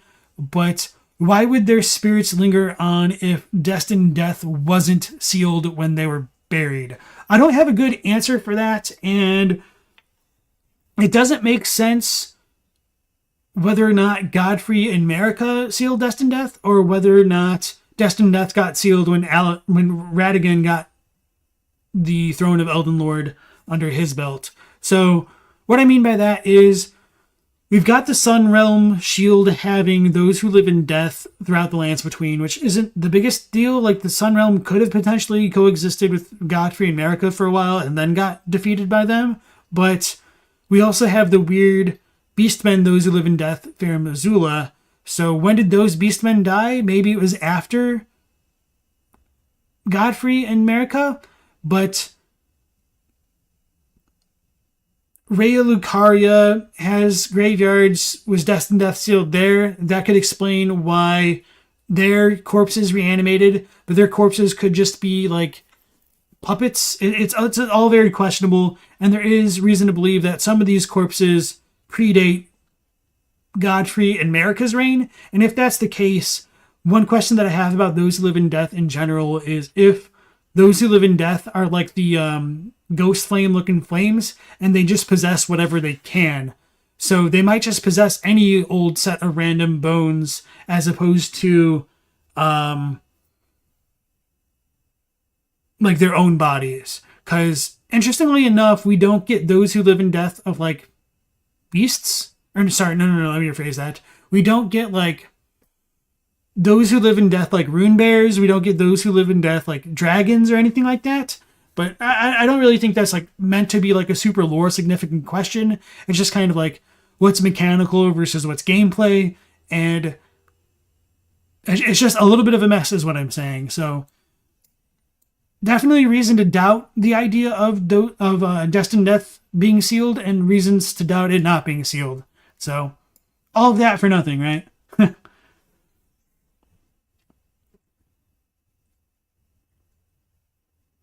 All right, Elden Enthusiast, thanks for dropping in. And you take care. You have a good night. Yeah, my live streams do have the chat replay available. And I do have the chat scrolling along on the side there. So hopefully you guys can enjoy it. All right, so with all that being said, we do have the question of why do Godfrey and Marika make a pact with the Erdtree that relies on death if they seal Destined Death? So, like I had mentioned earlier, is it possible that the Erdtree was powered via conquest? Was sealing Destined Death done to secure its resources? So, if the Erdtree is powered by death, it would be in the interest of Marika and Godfrey to get rid of a form of death that competes with the Erdtree. So that might have been the impetus to seal Destined Death, but this is just all a very super hypothetical, and they could have sealed Destined Death, obviously, to create their epoch of life. So, don't take this super seriously. These are just some kind of random questions that I've thought about in relation to Destined Death and Marika and Godfrey specifically. So, if death is part of the Erdtree, which I think is more or less factual with like this stuff, we come into a period in the Age of Abundance where I believe the Erdtree starts to die. Others feel as though it's a natural progression of aging and that aging isn't necessarily stopped with everything. But anyway, so I think the Erdtree is dying because it stops producing sap and amber, according to the Heal and Blessing of the Erdtree descriptions and Blessing's Boon. It was only for fleeting moments, such as the course of all life. Blessing Boon says... I should just do it like this. Blessings once fell like tears from the Erdtree, and this incantation is but a lingering remnant of their power. So blessings once fell, but they fall no longer is kind of what I feel this implies. So it stops producing sap and amber. And then I think with the Erdtree stopping its production of sap, tears, and amber, that's most likely when it became an object of faith. So we have the Erdtree sigil with like the tree in the background, in my opinion, most likely becoming transformed into the sigil of Erdtree worship, which is just like the circle behind it, and it doesn't have like the roots and stuff. So the Blessed Dew Talisman says, it was once thought that the blessed sap of the Erdtree would drip from its boughs forever, but that age of plenty swiftly came to a close, and with time the Erdtree became more an object of faith. So this is a very direct confirmation of that. And then this ties into what somebody had just mentioned in chat a moment ago with the Sea Talisman of the people once thinking that the Erdtree was perfect and eternal. But I would disagree with that because this is stated factually and it's not representing anybody's thoughts. So I do think the Erdtree being perfect and eternal is actually a different time than what's mentioned in the Blessed Dew Talisman, although I understand where people would think the opposite. All right. So was the ancient Erdtree sigil changed to one of Erdtree worship after this period? Potentially, because we do have the barrier of gold incantation which is used with Radagon during the First and Second Liurnian Wars using this sigil. And the Golden Lightning Fortification also uses this sigil. And this is like associated with like Leyndell and stuff like that. So it is questionable whether the War of the Ancient Dragons happens before Radagon's time, and it's questionable whether Vike's relationship would have begun during this time before all of the Tarnished were banished from the lands between. So just to keep this in mind, we've got the Ancient Erdtree Sigil and the real one. Let me pull up the sigil while I can, just to kind of try to show this off.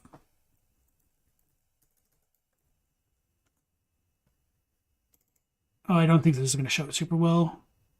No, you only get that. Okay.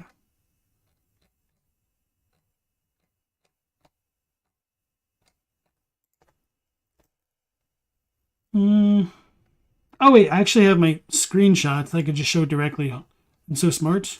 All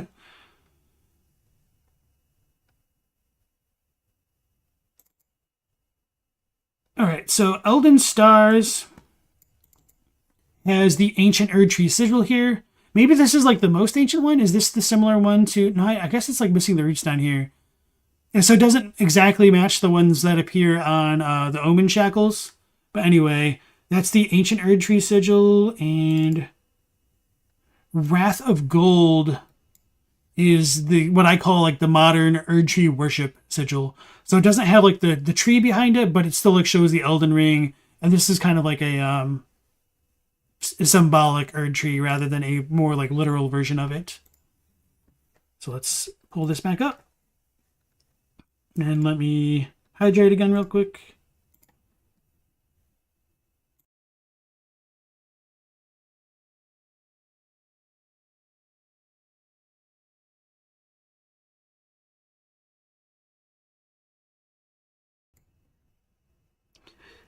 Hello yourself. I'm so sorry. I have no idea how to even to begin to pronounce your name.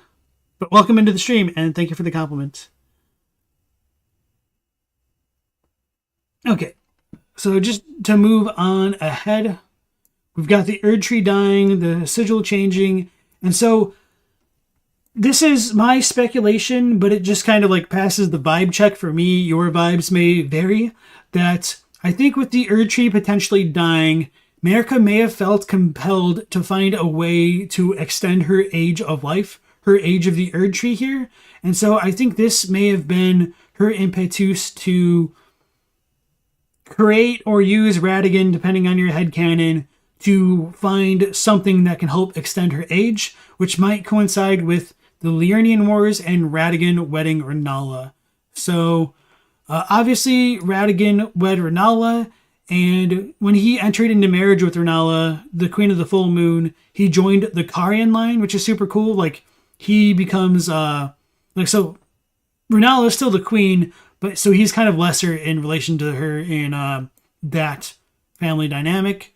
The Full Moon crossbow just kind of corroborates that information, as well as Muriel's dialogue, where he says the houses of the Erdtree and the Full Moon were conjoined. So that's pretty straightforward there.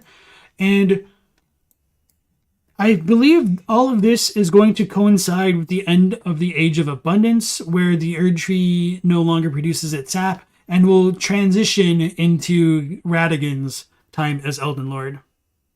So the study of Ryo-Lucarian sorcery, did that help Radagon establish the Golden Order? And of course, I mentioned this earlier in the stream that this whole idea of Golden Order and Golden Order fundamentalism is something that's arguable, and in my opinion, I don't think there's meant to be a distinction between the Golden Order fundamentalism and the Golden Order in general. So this is my personal injection of things, and others may disagree with me on this point, because we're told that the Golden Order was created with the sealing of Destined Death. So how do I reconcile those two opinions? I think the idea of the Golden Order pre-exists the Golden Order as a function of the Elden Ring's government. So what I mean by that is Radagon may have come up with the plan to seal Destined Death. Maybe that's, very speculative there. He may have come up with the idea of how to do it, and once he did it, that's when the Golden Order, as part of the Order, was instituted into the Lands Between, but the idea exists before that happened. So, sorry if I just said that terribly.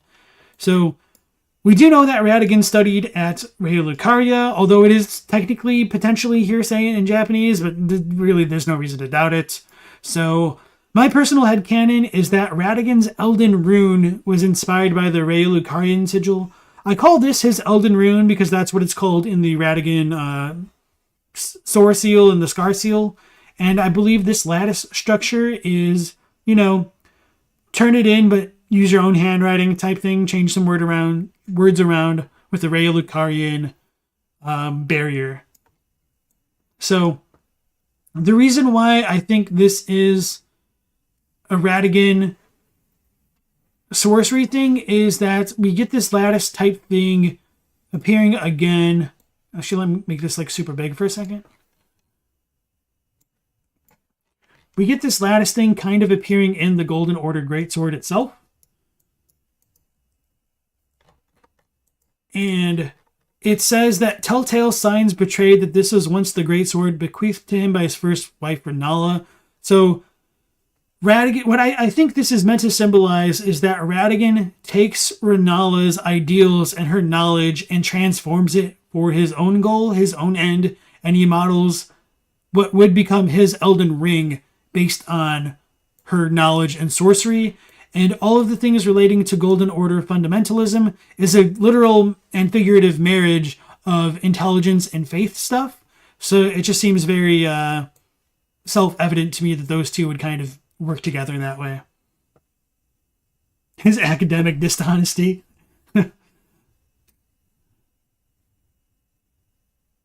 You love the idea that Radagon's mission started as a way to prolong the age of the Erdtree. Cool, okay. Alright, guys, thanks for joining in. You take care.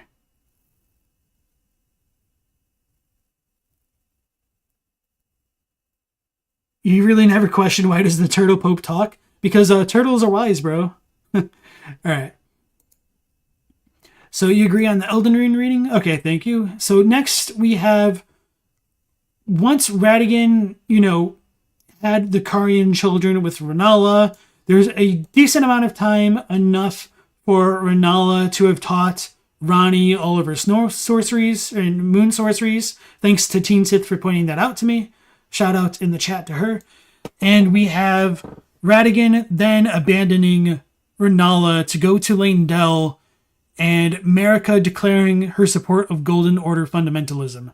So this is a little bit question of when Marika supports Golden Order fundamentalism. It could have been before Radagon went to Raya Lucaria, but I'm kind of doubtful of that. It might have been when Radagon returned, or it could have been after Radagon already declared himself Elden Lord, I guess. So it's questionable. But the important thing is we do have explicit support of the god of the age of Golden Order, of the Golden Order. So, in Marika's own words, I declare mine intent to search the depths of the Golden Order. Through understanding of the proper way, our faith, our grace is increased. Those blissful early days of blind belief are long past. My comrades, why must ye falter? So, as I mentioned, it's unclear when she embraced Golden Order fundamentalism, and it's also questionable when exactly the fate in the night skies was fettered. So, this is going to be... I talked about this in a decent amount of detail yesterday on my stream about hearsay and all that, but during the age of the Erdtree, Carian astrology withered on the vine. The fate once writ in the night skies had been fettered by the Golden Order. So, there's a couple ways we can break this down, but just to be the most critical of my own beliefs, I think I would say that the age of the Erdtree, we could just say that that's Godfrey's age specifically, just to be the least charitable towards myself. And so if the fate in the night skies had been fettered in that time, how is it also fettered by the Golden Order? Doesn't that mean the Golden Order was already established? And if so, would that not mean that Destined Death should have already been sealed? I think those are all valid questions, and I think there's a lot of mental gymnastics I have to do to justify this idea in general, and so that's what I'm about to perform for you guys. So the issue here is it's really vague on what it means by the fate written in the night skies being fettered by the Golden Order. So did I mention that here? I don't think I do. Oh no, I mentioned it later on. Okay, maybe I should leave this for now. No, I'll talk about it now just because I hyped it up. So just to skip ahead slightly, in Radagon's Japanese boss title plate, he's called Ogon Ritsu. So the Golden Order, comma, Radagon first. So he's introduced first and foremost as the Golden Order, and then he's called Radagon after that. So it doesn't necessarily come across quite the same way as Radagon of the Golden Order. So is his boss plate saying that Radagon himself embodies the Golden Order? I do think that is a potential reading. And if that is so, I think Destined Death could have not been sealed at this point in time, but the Golden Order as Radagon marrying Renala could have been what fettered the fate in the night skies, which goes back to Muriel and the sewing needle and the full moon crossbows descriptions here. So Muriel says, and this is NPC dialogue, so it is questionable, although I don't think we should. The order of the Erdtree and the fate of the moon were conjoined, and all the wounds of war were forgiven. So the Golden Order fettering the fate in the night skies is questionable insofar as what it means for Radagon to be an envoy of the Golden Order. Because one could still make the argument that because Radagon exists as a tool of Marika and exists during the time of Godfrey, that the Golden Order was already established, and so Godfrey and Marika still fetter it as the Golden Order. But anyway, moving on a little bit from that, carrying astrology withering on the vine should happen before Radagon becomes Elden Lord if it was during the age of the Erdtree. So it may have happened when Radagon and Renala were wed, but it seems more likely that the withering of the Carian's fate in the night skies could have happened after Renala became broken-hearted. But we don't really know, so it's either marriage or her getting broken-hearted. We do have the question of Radahn conquering the stars and how that's supposed to fit into things. Did he conquer the stars before Radagon became Elden Lord? It's questionable. Did he conquer them after? It's also questionable. So if Radahn conquered the stars before Radagon became Elden Lord, it could have technically still happened during the age of the Erdtree, but I don't think Radahn represents the Golden Order more than Radagon does. I also don't think it matches super well with the whole marriage stuff and the idea of fettering something being a way to refer to marriage. Like the old ball and chain, that kind of meme. It's a literal bond, a literal fettering of one life to another. So I talked about that stuff. Another question that came to my mind was, how were the Carians made immortal if Destined Death was already supposed to have been sealed?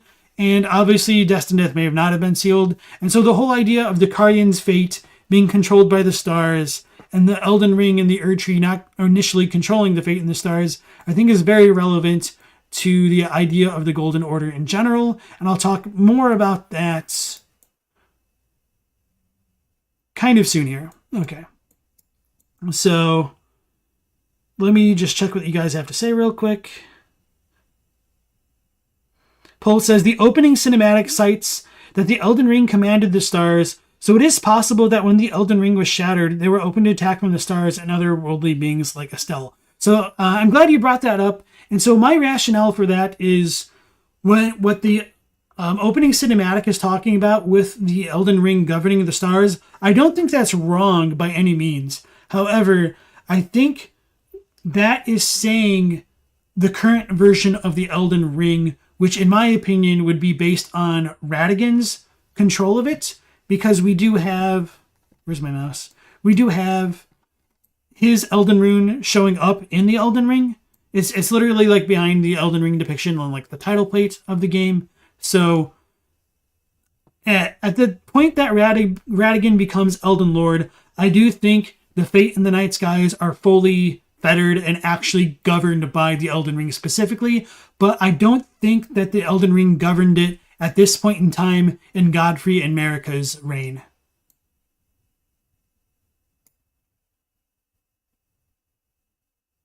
Actually, Teenseth, that's a good question. I would need to double check the fettering thing. Remind me to do that after the stream, if you don't mind. Thank you, Zyveltius. Welcome into the stream, by the way.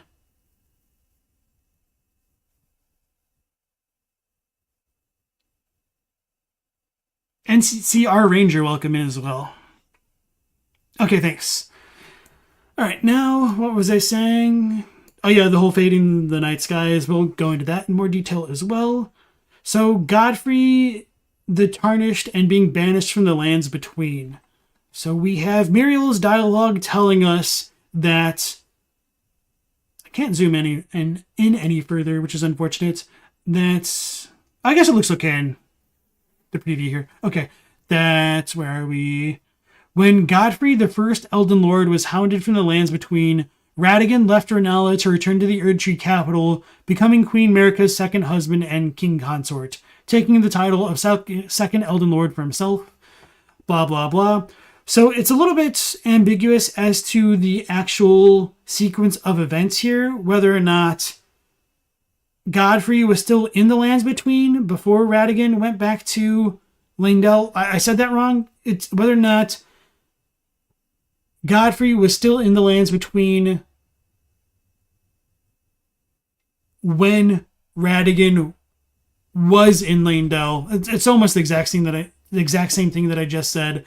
But did Radagon going back to Leyndell mean that he transformed back into Marika to kick out Godfrey and all the Tarnished? Maybe. You probably just heard the dog yawn. Anyway, when Godfrey, the first Elden Lord, was robbed of his grace, becoming Tarnished, he took with him his kinfolk and left the lands between. So we know for a fact that Marika robbed Godfrey of his grace. And one question that I have about that is if robbing the Tarnished of their grace was a necessary step in establishing the Golden Order and like Golden Order fundamentalism. So the Melina spoken echoes, "My lord and thy warriors, I divest each of thee of thy grace. With thine eyes dimmed, ye will be driven from the lands between. Ye will wage war in a land afar, where ye will live and die. Then after thy death, I will give back what I once claimed. Return to the lands between, wage war, and brandish the Elden Ring. Go strong in the face of death, warriors of my lord, Lord Godfrey." So, like I said, I don't know if his study of sorcery was necessary for Marika to be able to drain all of their grace, but I do think there is a lot of incidental overlaps between Raya-Lucarian sorcery, lunar magic, and draining things of gold or their color. So what I mean by that is the moon can drain the sun of color in the Eclipse Sun Great Shield's description, similarly to how the Tarnished are described as being drained of grace. And that's a little not intuitive in the English side of things, but I think it's a little bit clearer in the Japanese. Maybe I'm misremembering, but I'm pretty sure it's a little bit more substantial there. But for the actual item description itself, the eclipsed sun, drained of color, is the protective star of soulless demigods. It aids the Mausoleum Knights by keeping Destined Death at bay. So, of course, if Marika giveth grace, why can't she taketh away? Is a fair question, a rhetorical one. So, one question that I have about this whole idea in general is if the moon drains the sun and protects their mausoleum knights from destined death. Does Marika robbing the Tarnished of grace protect them from destined death? Is that what the whole idea is supposed to be? I mentioned this a little bit in the Discord, like this past week or so, or maybe I mentioned it briefly on the stream yesterday as well. Maybe I didn't. No, I did, because there's like the rolled... Or maybe I didn't... No, I didn't go into detail about it. I thought about it, but I didn't talk about it. So, we have the finger reader crone in the lift of rolled area, which says, if you burn the Erdtree, it will unleash Destined Death itself, I think. Or maybe she says she... Let me look it up real quick. Oh, where are we at?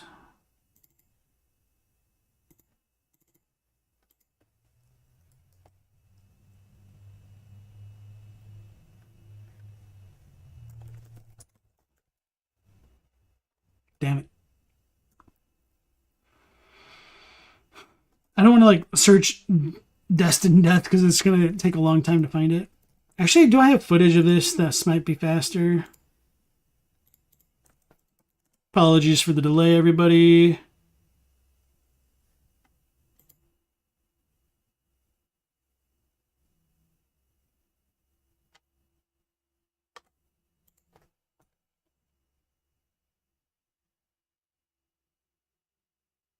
I don't think I did take footage of this.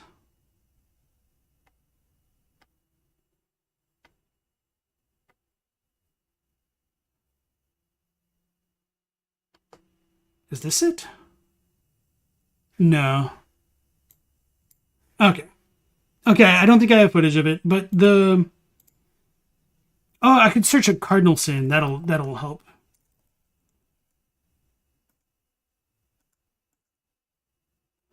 Okay, she says... Hear me... Damn it. I should have remembered that was going to happen.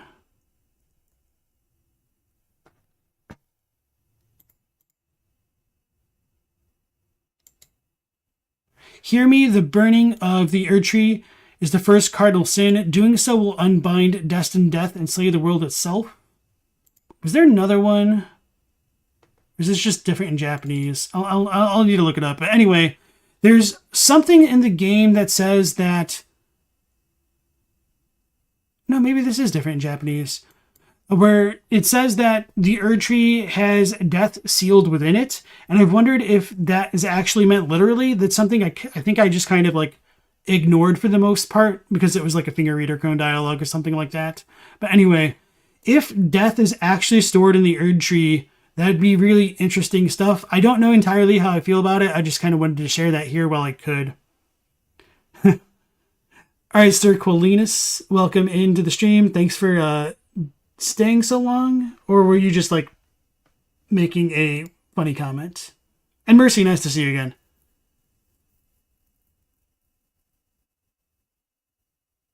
No, I don't intend to go over the Helfin today, unfortunately, but I do want to watch Crunchy's Helfin video soon on stream and react to that. Just because like a lot of my thoughts are a little bit like nebulous, where they're just like, huh, what if, but they're not like really super grounded. Okay. Okay, so moving on from the whole idea of that, we go to whether or not Destined Death coincides with Radagon's ascension to Elden Lord. So obviously I've already stated my opinion here, but I think it might be possible this could be when the nature of primordial gold, as it was called earlier, was changed from being more red tinted to more yellow hued. So this could be a potential natural byproduct of the Erdtree's sap and blessings fading away. So, hypothetical, it's arguable.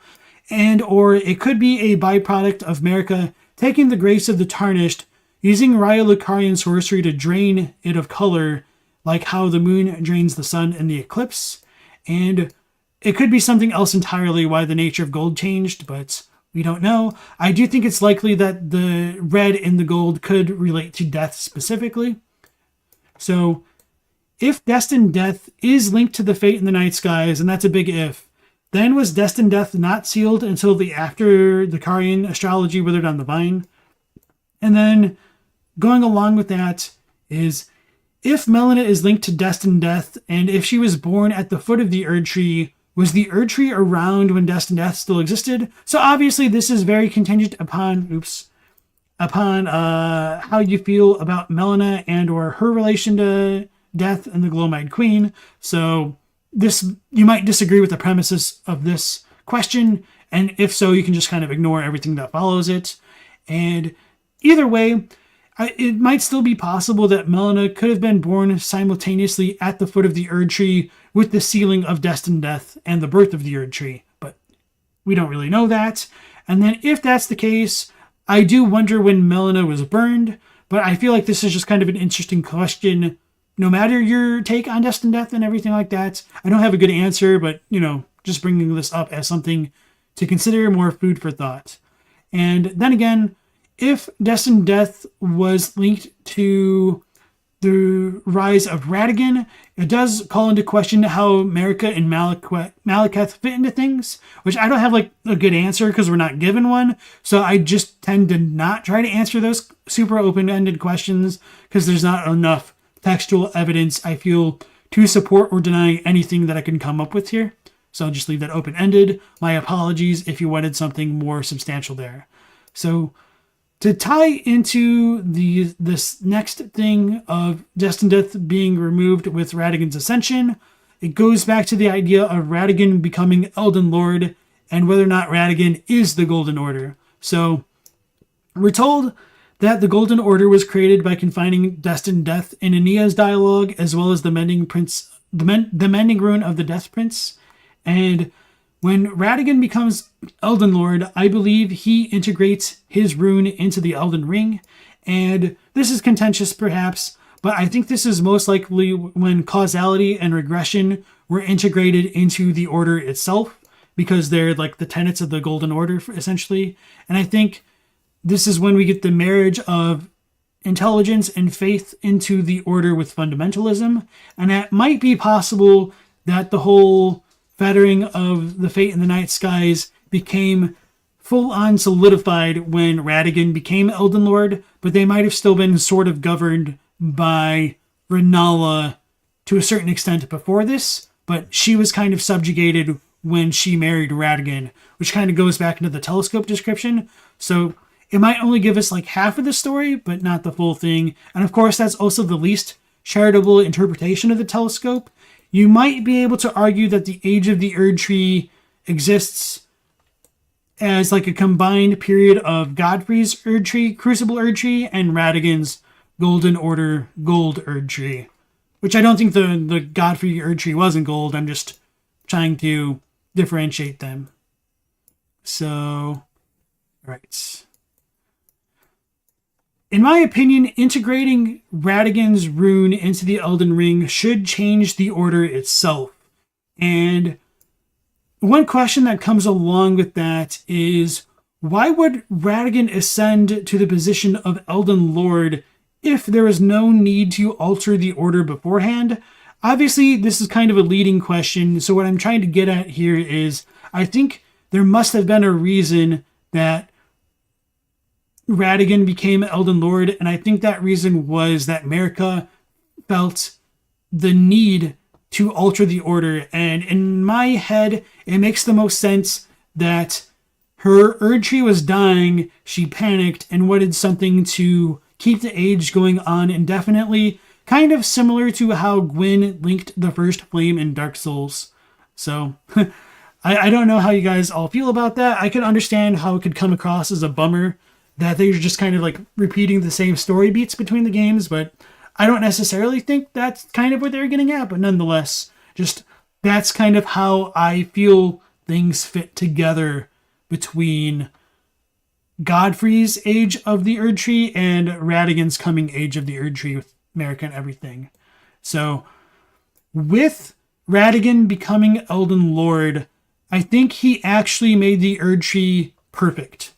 So, part of this ties into the Radagon icon where Radagon aims to be complete, which is perfect here in the Japanese. So the Erdtree was made perfect and eternal. And so, does he seek to make the Erdtree perfect as well? I think it's possible. For what it's worth, and this is contentious because it's Corrin and Corrin is Corrin, that Corrin says that the Erdtree is the culmination of perfection, and it's burning before their very eyes. So even though Corrin thinks the Erdtree itself is the culmination of perfection, Goldmask doubts the holism, which is the perfection, the kanzenness of the Golden Order. So this raises the question of, was the Erdtree and Golden Order then never perfect if Goldmask doubts the perfection of it? It's a little bit complicated, and I think I talk about that next, or maybe no, I talk about it further on, I think. So the issue here, I might jump around a bit. Anyway, the issue here is that I do think, to a certain extent, Radagon is successful in perfecting the Erdtree and the Golden Order, because we're told kind of about that in the Seed Talisman description over here. Where'd it go? Way over here. The Erdtree was once perfect and eternal. So this is a very loaded thing, because we essentially have 3 periods of the Erdtree worth considering. We have the Erdtree, which is the Crucible in Godfrey's time. We have the Erdtree of the Golden Order fundamentalists in Radagon's time. And then we sort of still have the Erdtree post-Shattering, when I would say it's not perfect and eternal anymore. So with Godfrey's Erdtree being fleeting in nature, like quote-unquote all life, that shows to me that it wasn't perfect in the sense that I think this Seed Talisman description is getting at. And so I think Radagon does perfect it, and when Ranni initiates the Night of the Black Knives and kills Godwyn, and Godwyn infects the roots of the Great Tree with Deathroot, I believe that would have been the time Marika felt driven to the brink, and so she felt forced to shatter the Elden Ring, because her idea of order differed from what Radagon's idea was. And so she was casting away his order in favor of order being remade anew. But to tie that into Goldmask's quest here with his perfect mending rune of the mending rune of perfect order, or whatever it is, it's the issue with the imperfection of the Golden Order, in my opinion, isn't the Golden Order itself. It's the god of the Golden Order, whose fickle nature shattered the Golden Order's Elden Ring and its perfection. So the Golden Order is perfect, but its god is imperfect, and it shattered the Elden Ring, therefore shattering the holism, aka the perfection of the Golden Order. So kind of a lot of mental gymnastics to work through that, but I think we make it through all the hoops kind of cleanly there, if that makes sense. So hopefully you guys enjoyed that. Let me hydrate again and catch up with the chat a little bit.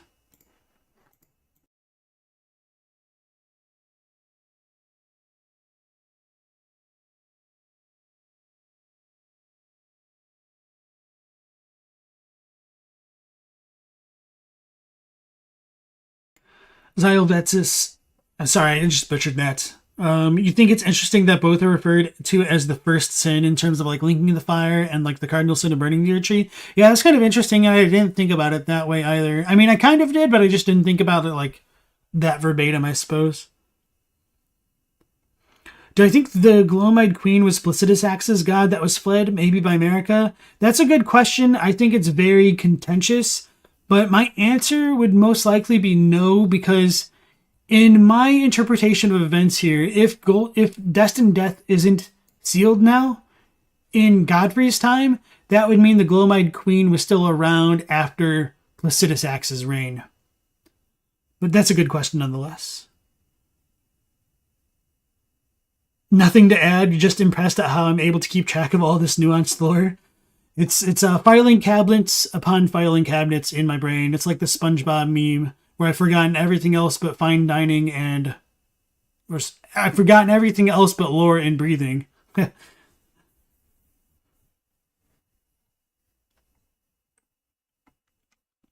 Marika needing help from the Guardians to remove Destined Death makes so much sense. If she always had the power to change the world for all inhabitants, it's weird that conquering Liurnia would be beyond her.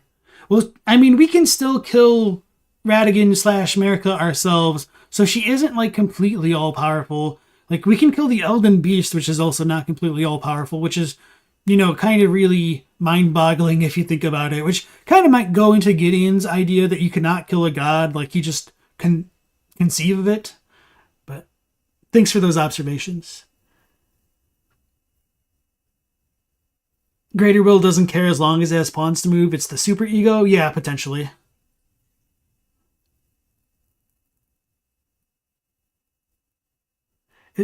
Sterquilinus says it's the fickleness of the gods, plural, no better than men. That is the fly in the ointment. Okay, yeah, that's the quote.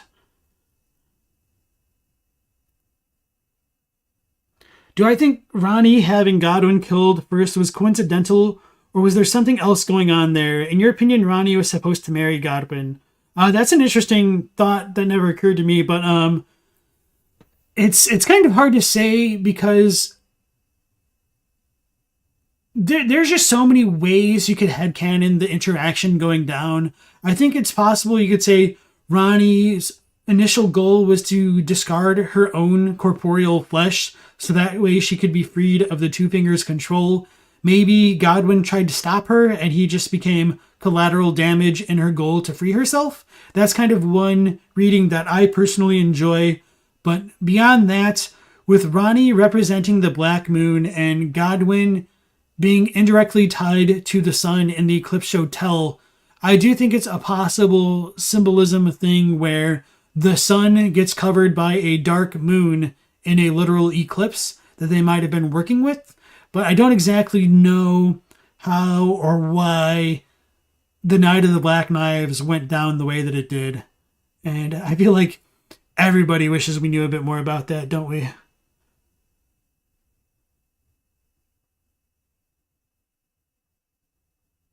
Thoughts on the giant rune of the moon? Do I think it's Ranni's rune? I have no thoughts about that, Killer King. Longboard Lemon, welcome in.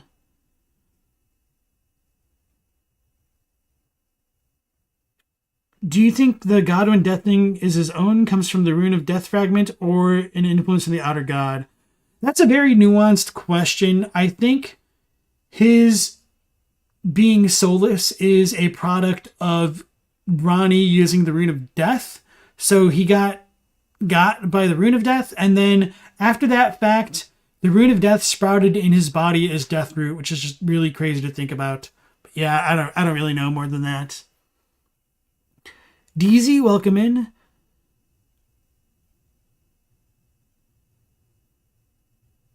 Fear and hunger. A god is a concept of how you kill a concept. Oh, okay, that's an interesting thought. In Elden Ring, it would be how do you kill the very form of order? The Elden Beast is merely a slither of the greater will. Yeah. So I like the idea of the god representing a concept of an idea rather than like its own thing, perhaps. It's an interesting thought there. All right. So like I was saying, I think with Radagon and his ascension to Elden Lord, he makes the Erdtree perfect. And so then that goes into this question of whether or not life is made quote-unquote perfect.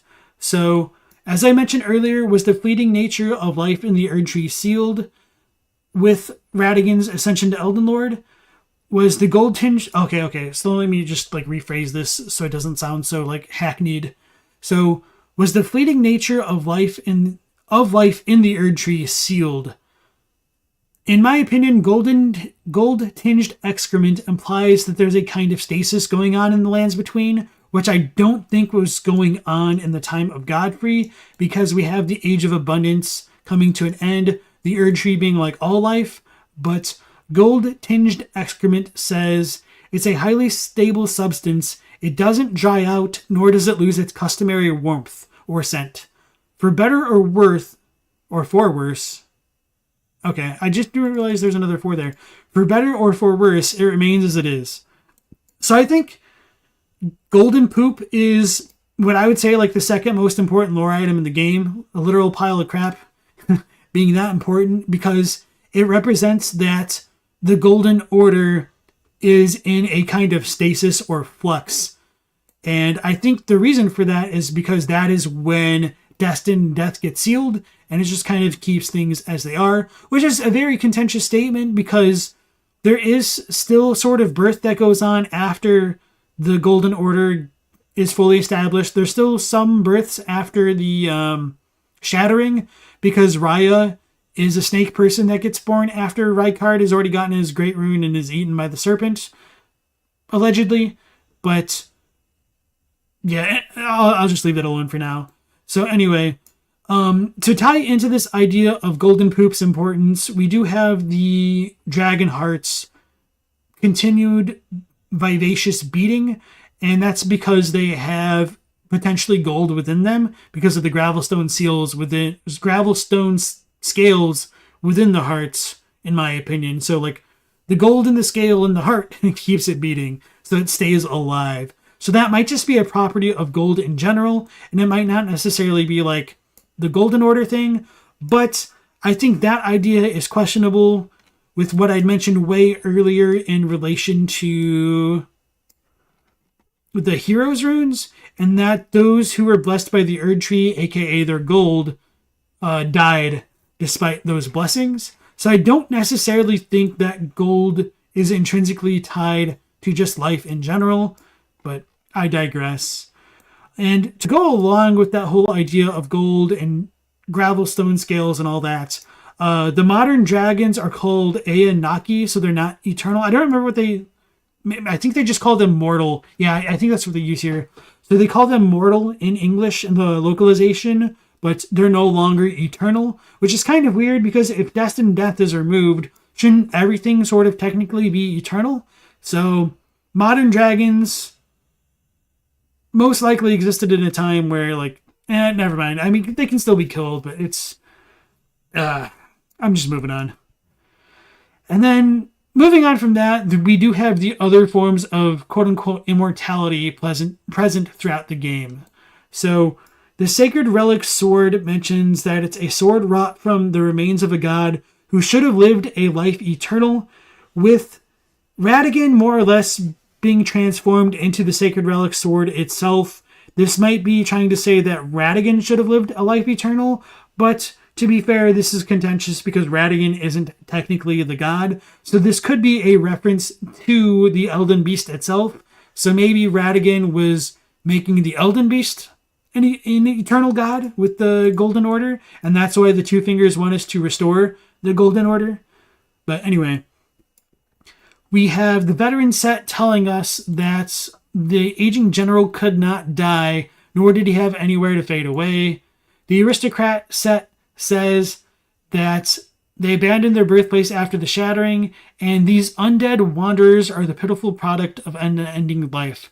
So a little bit of an interesting note with the aristocrats is that they're called Molja in Japanese, which is what hollows are called in Dark Souls 1, and it's also what are like the putrid corpses are in Elden Ring. They're also called Molja. So it's very interesting to me that we have shambling corpses that are not those who live in death, but they're still undead.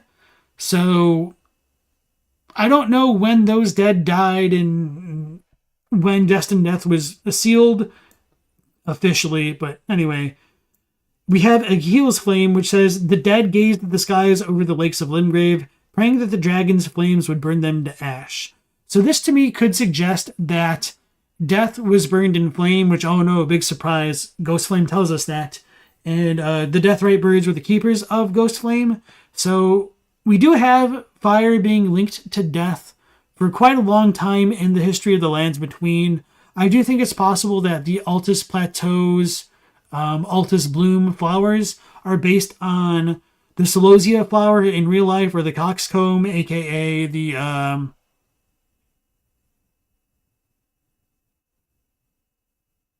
forgot what it's called. Anyway, I named two other names for it. We're all good.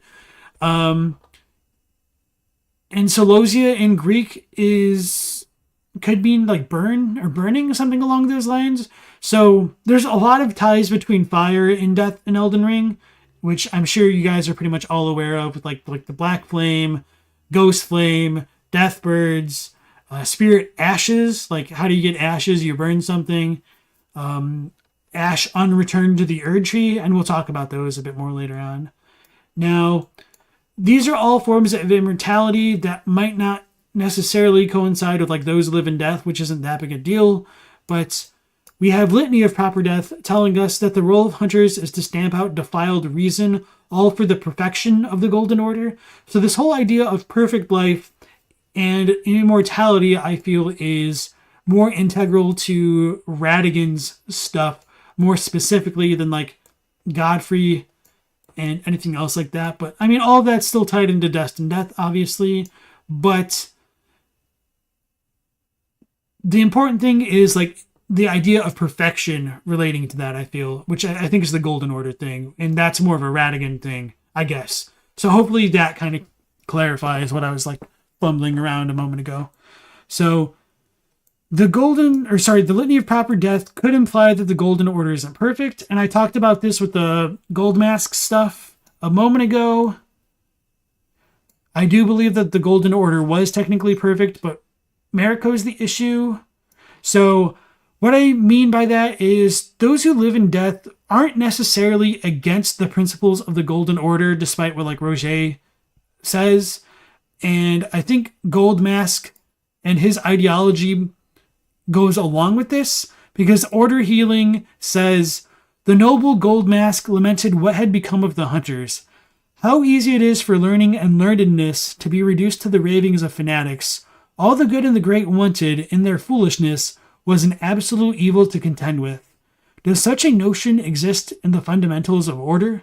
So fundamental order, Golden Order, I think that's supposed to be tied together. So Gold Mask, I believe, would not think that those who live in death actually go against the Golden Order by the virtue of them existing in the Golden Order. Like, they're not inherently destroyed, so they needed like countermeasures with Litany of Proper Death to destroy them.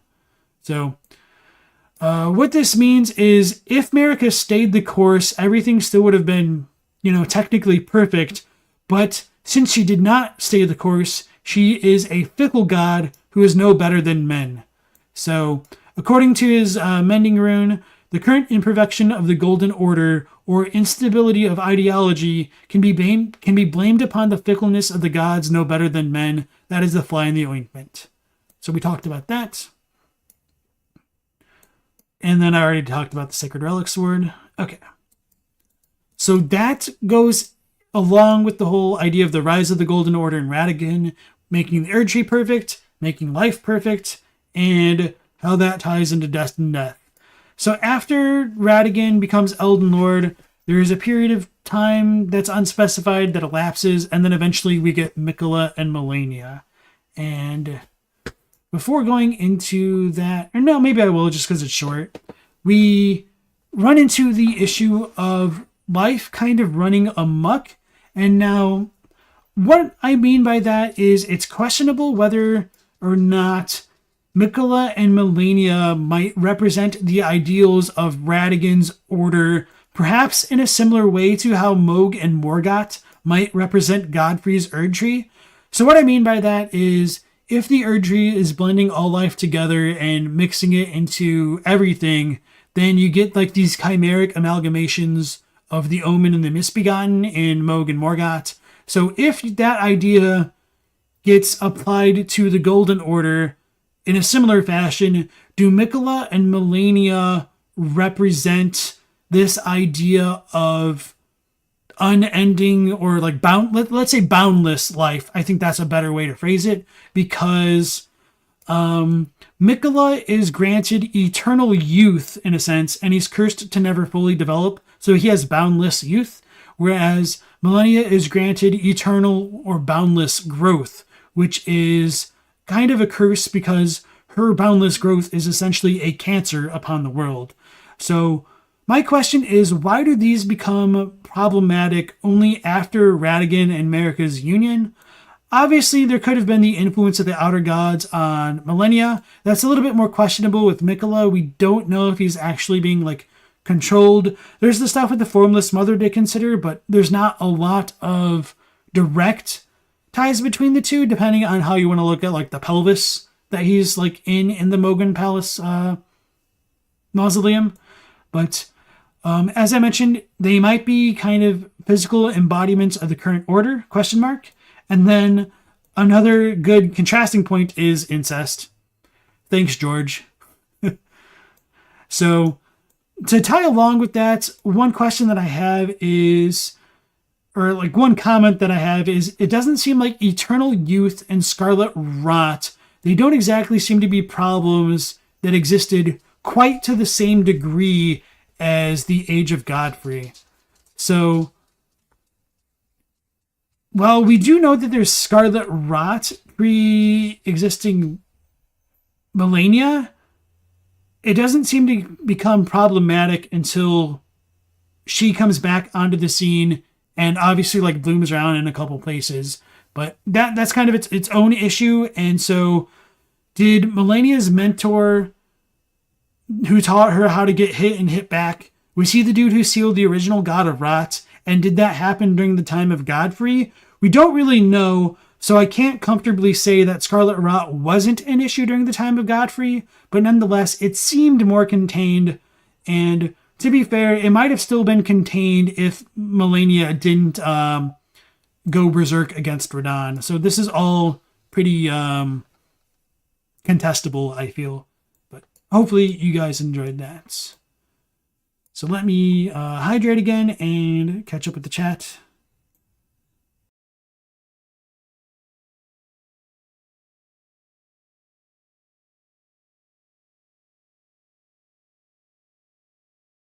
Killer King said they were blinking, but when did the omen begin again? Were the omen like a stagnation like effect coming from the tempered with death circle? So my opinion, and this is arguable, is that the omen most likely came into being coinciding with the rise of the Erdtree, which I would say is the Crucible. And so the Crucible is filtering excess life into the omen, which inadvertently curses them. But again, that is my opinion there. So you said that over there. Do I think gold-tinged excrement remains warm because it's still alive? Potentially. Yeah, so I think Scarlet Rot is essentially Scarlet Rot because there's no more death to contain it. So like, what is decay? Decay is life. That's literally what decay is. It's microorganisms consuming things. So we do have, where is this? Poison Mist Armament telling us that those who dwell within poison know rot all too well. The death that begets life, that comes to all equally. That is to say, it is the cycle of rebirth put into practice. Well, what would happen if you took the death component out of the beginning of life? Life would just keep proliferating, which is why I think it becomes more of an issue in Radagon's timeline with Melania than not, if that makes sense. But again, Scarlet Rot did exist, but I don't think it was like boundless like it is now. I guess I should have like phrased it that way.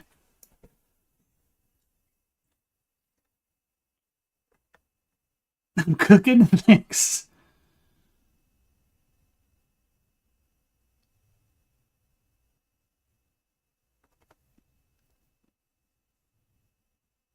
Methoda says, you think the aristocrats are less than alive, but not able to die in the current state of the world? Essentially, immortality has turned them to hollows, but a separate idea than those who live in death. So I think there's like kind of two things going on where there might not be any more like natural deaths as a consequence of the removal of Destined Death. And then because of the Golden Order's principles, what's her face? Roderica tells us that the spirit exists as immortal essence under the Golden Order. So spirits become immortal because of the Golden Order. Does that mean spirits were not immortal beforehand? I think that's a very plausible reading. And I've wondered whether or not the Flame of Ruin was able to burn gold or the spirit, and whether or not the whole like Destined Death's full power and the power of Black Flame would have been to burn the soul as well as the body, the spirit in the body, to create full death. But I don't really know about that. That's just kind of my conjecture. Sorry, I'm starting to get distracted. The dog is trying to climb on me because he wants attention. All right, Teen Sith, you take care with your job or something. You have a good night. Killer King asks, "You're sorry if I went over this, but is the dialogue from E.G. about Ronnie following the path of the Empyrean after she shed her Empyrean flesh a mistranslation?" I don't think so. I don't exactly remember off the top of my head, though. But I'm inclined to say no, because those kind of issues kind of like stand out to me. And I tend to remember them, but I might just be not remembering. You sort of took it for granted that rot was an issue that far back, but you have nothing to base that on, really? Okay. Scowly Easy asks, "Could Marika use the Rune of the Unborn to rebirth people? Most of the curses are pretty serious, but at least try it out." Yeah, the Rune of Birth is really... Rebirth is, like, really weird, because Radagon had it, and, how would he have had it? Was it never really part of the Elden Ring to begin with? Did Marika alter the Elden Ring before Godfrey left? It's just a mess. Ponyboy says, "Basically, without the death of things..." Damn it.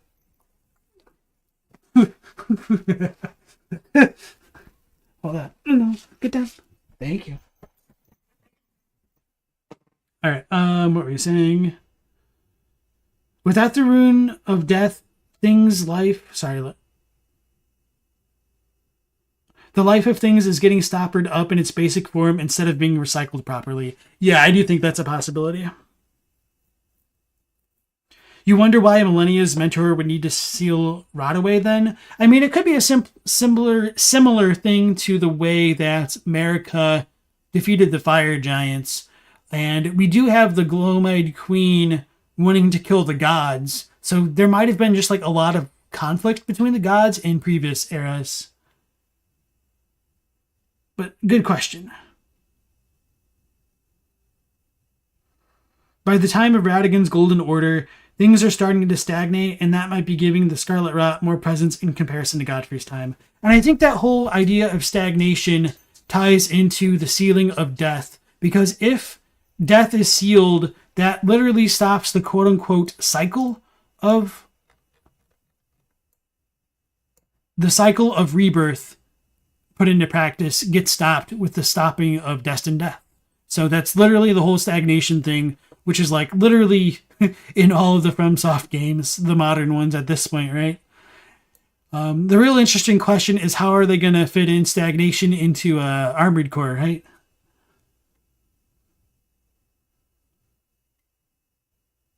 Gary says that even the demigods had the trouble with the rots. Yeah. Okay. So Miquella and Malenia are born after the Golden Order, after Radagon becomes Elden Lord, and shortly after that, we are told that ritual combat is discontinued. And I don't really know why that happens. So what we do know is that, at least in Godfrey's time, people fought each other. But according to the Sword and Shield Talisman, the practice died out by the age of King Consort Radagon. But the remains of the arenas where ritual combat took place can still be found in every land, which is very straightforward. We do have the duelists who went from being combatants of the gladiators, and they were transformed into grave guardians of the catacombs and the Erdtree burial stuff. So I guess I didn't really go into the nitty gritty of the problems with Erdtree burial. I guess I might have just thought about it a lot and I just didn't fit it in here. So we talked about this a little bit on the stream maybe yesterday, if not, definitely in the Discord within the past couple of weeks, that there's a lot of weird issues with Erdtree burial in general, because the Erdtree burial watchdogs use glintstone, but glintstone should have only really been incorporated with like the Erdtree stuff after Radagon went to Liurnia and joined the Carian royal line, although maybe they did use glintstone stuff beforehand. It's just very very unintuitive if that's true or not. But anyway, like I had mentioned earlier, it's questionable why they needed Erdtree burial if Destined Death was sealed. For what it's worth, I do think that Erdtree burial did actually happen during the time of Godfrey. I know that's kind of a weird statement to make out of the blue. It's just something that I've been examining a lot the past month or so in terms of like taking information for granted versus like what's actually said about it. So it's never definitively stated when Erdtree burial began and how it started. So Erdtree burial could have come from the age before the Erdtree. We don't technically know, but we do have the Light of Rosis, the little statue dudes that will shine lights in the catacombs that will make the shades turn into physical things. They have the sigil of the modern Erdtree worship as opposed to the ancient Erdtree. So Erdtree burial might be a more recent phenomenon, but one thought that I had about the gladiators specifically is that it said that they bore like bronze snakes on their arms and whatnot to represent enemies against the Erdtree. And for a long time, I wondered why snakes were seen as traitors to the Erdtree. And my thought process is because snakes are quote unquote greedy in like all of FromSoft games, because they devour their prey whole, it might be that devouring something completely would circumvent the cycle of Erdtree burial and rebirth. So that might have been why snakes were disdained by the followers of the Erdtree. Which, you know, that's just my headcanon there. And we don't really know why snakes were hated other than they were. So putting that aside, we do get some confirmation about that kind of with the way that Rykard works and says we will become his family. So when a snake does eat something, or when anybody eats anything, it seems in the lands between, like part of that thing gets grafted, so to speak, into the host organism. So what I mean by that is Rykard gets those bunches of hands in his body and the wounds that are coming out of him. We see those kind of similar features showing up with the ulcerated tree spirits. We also get potential hints of that with the cannibalism of people leading to others becoming inflicted with the frenzied flame. So that happens a lot in Mount Gelmir. We've got the Lanedale soldiers eating the dead, and they're possessed by the frenzied flame. Potentially, the nomadic merchants may have eaten themselves down there, or eaten each other because they had nothing else to eat. And that might have gone into the summoning of the frenzied flame, although you don't believe that. That's just kind of a thought line. But beyond that, one more direct reason to believe that would be Edgar eats the raw dumplings, most likely from killing like the Mistbegon and or people he held responsible for killing Arena. And then he goes mad. But even beyond him, when we feed Hayeta the fingerprint grapes and the other grapes, she starts to become more in tune with the three fingers. So there might be like a cannibalism theme going on where you eat something and that something becomes part of you, which I think relates to the idea of the soap description, where constantly being exposed to the stuff around you will allow it to seep inside you and soil your very spirit. And this idea in general gets shown to us many, many times over. We've got the glintstone miners, glintstone Miranda flowers, frenzy flame Miranda flowers somehow, scarlet rot Miranda flowers. And then I think you could apply that idea to the dragons with dragon communion. So when people eat dragon hearts, they end up becoming more draconic themselves until they transform into worms. The trolls have that happen to them too. So it's just something that's like very prominent in all the FromSoft games in recent memory.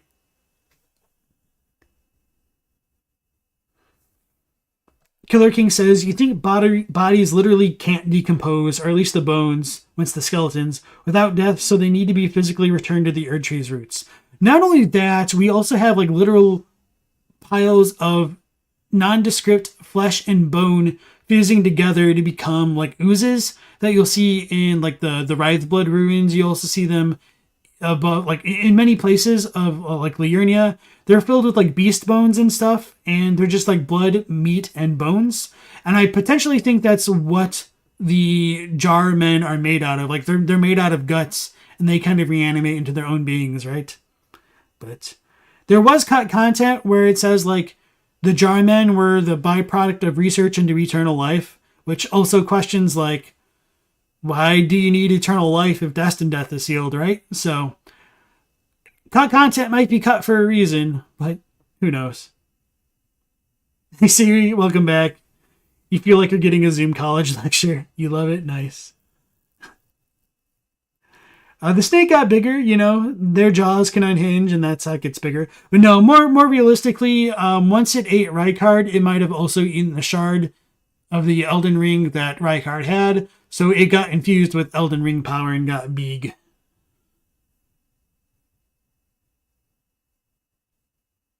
All right. So with Radagon's rise, I think eventually the faith in the Erdtree got replaced with Golden Order fundamentalism. And then I think that's, or probably most likely around the time that the Omen and Misbegotten started to become treated with scorn because the blessings of the old Erdtree were no longer in effect. And this new Erdtree became like the eternal beacon, and it was perfect for a time. And then, of course, there's probably a very, very long age and period of time where this age lasted. And then eventually Ranni stole the keys to the car and crashed it into her brother. And we had her mom lose her mind and the Shattering happened. So after the Night of the Black Knives, after Godwyn's death, Deathroot started to appear. And it's unclear when Marika was driven to the brink. So it could have technically happened before like Deathroot sprouted. We don't really know. But it reads most likely to me that Marika being driven to the brink was a consequence of what Ranni did to Godwyn and the appearance of Deathroot and those who live in death.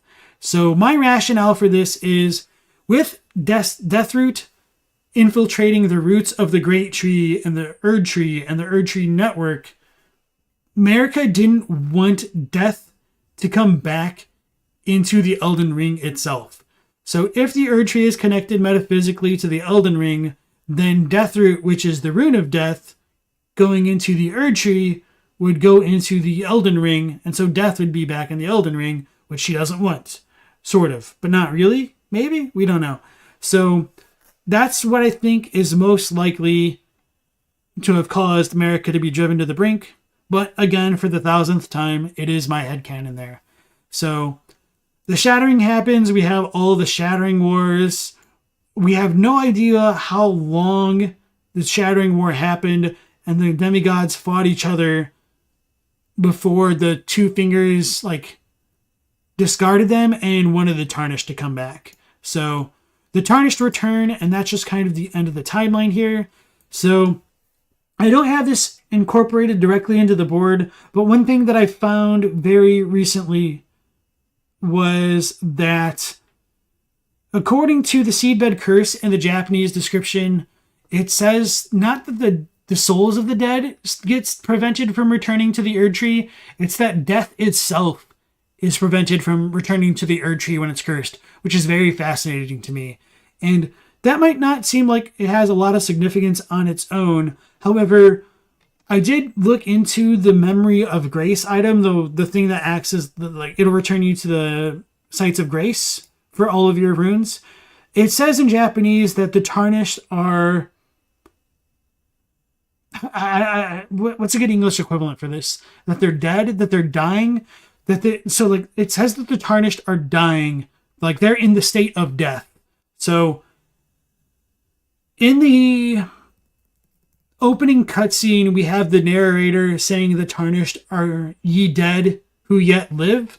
So that was something that, like, you know, it could be like artistic license, a little bit of embellishment on the narrator's part to like inspire us to do our goal of becoming the Elden Lord, yada, yada, yada. However, with the memory of grace in Japanese saying that the Tarnished are dead, let me do it like this. Okay. I don't think it's going to pop up in like a normal dictionary search. Oh, yeah, I mean, it kind of says it, but it doesn't really get at the thing that I'm going for. So this is the term that shows up in the memory of grace, shiseru, which is very interesting because that's not how you would typically conjugate something dying. So to get super grammatically pedantic, to die is shinu, but to die is like to be dying in the progressive tense would be like shindeiru and or shini. So that would be like present tense, present progressive. Shini, present. Shindeiru would be present progressive. So like is dying, dies versus is dying, I guess I should say. Sorry if I'm skipping ahead. But shiseru kind of sounds like passive, but it's also present tense. So you were in a passive state of dying, but you're not dead. But there is no like realistically speaking, you aren't exactly in a passive state of death. You're either dead or you're not, you know? But this is saying that the Tarnished are dead or dying is kind of what I'm trying to get at here. So one idea that I've had, and you know, this is really half-baked, is that the reason the Tarnished can't die is because they're already in the state of dying. So that's why they come back, because they're dead, but they're not, but they are. So I know that's very ambiguous and vague and doesn't make a ton of sense. So to give it in a more straightforward way, I think potentially any Tarnished that still sees the guidance of grace is in a state of death. So if they die, they're not dead completely because they're already dead, if that makes sense. However, if a Tarnished no longer sees grace, they're no longer in a state of being dead. So if they die, they die. Man, that just sounds so terrible in English. I'm so sorry. I mean, I shouldn't blame English. I should blame myself for not articulating that better. But hopefully it makes sense. So, oof. Okay.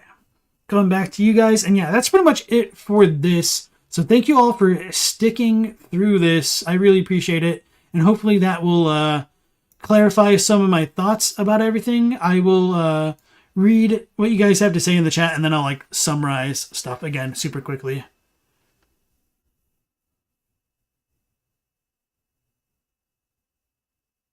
You still think Marika's behind it all? The Newman assassins, the questioning of the order, winning Hugh to make a god-slaying weapon. Yeah, maybe she didn't conspire with Ronnie directly, though. I think there's definitely a lot to point to that direction, and there's also a lot of unresolved, unanswered questions, unfortunately.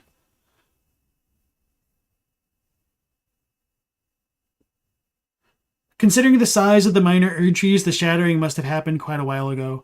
Oh yeah, I meant to bring this up, but so I think the minor Erdtrees probably they didn't come from golden seeds. I do think it's most likely that the minor Erdtrees sprouted up during the time of Godfrey, because we have the ancient guardians, the minor Erdtree guardians, using the same kind of masks that appear on the flame guardians in the guardian garrison in the mountaintops of the giants.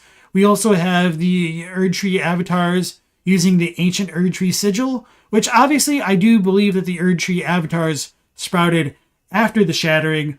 But I think one question to ask ourselves is, were the minor Erdtrees simultaneously born after the Shattering, and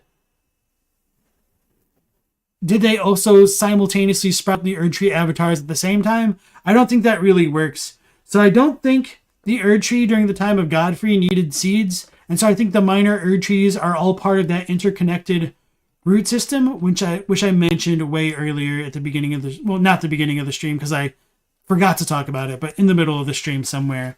So I think big Erdtree connected to this little Erdtrees, and they didn't get sprouted from seeds initially because people didn't think that they existed. But I also think it's possible they didn't think the seeds existed because that was the predominant belief during the time of Radagon's quote-unquote perfect Erdtree, where it had no need to make like offspring, perhaps. And I forgot to put that here, so thanks for bringing that up. Yeah, omae wa mou shindeiru, like our old Kenshiro quote, kinda. Nani?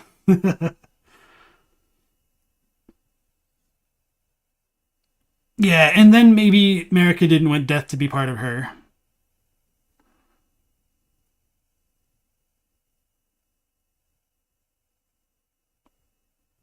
Being neither alive nor dead is amortal, which might apply here. So,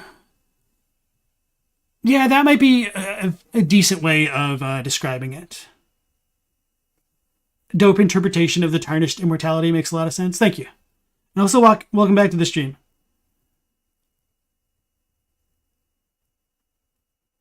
Is it the fingers that called the Tarnished back? You had it in your head. It was Marika for some reason. Well, we do know that the two fingers support us, so it is questionable. What I mean by, like, they rely on the Tarnished's power because they say the greater will has abandoned the demigods because they suck. And so we're the kind of, like, you'll make do hollow equivalent for this game. And of course, it does also really bother me that, like, Marika was big brain, mega minded enough to have the Tarnished as a contingency plan. Like, did she plan all this out so long ago? It's just a really weird thing to consider that they will wage war in a land far away and then come back with Godfrey. I don't know. Hopefully we do get more on that in the DLC, like you guys are saying. Okay.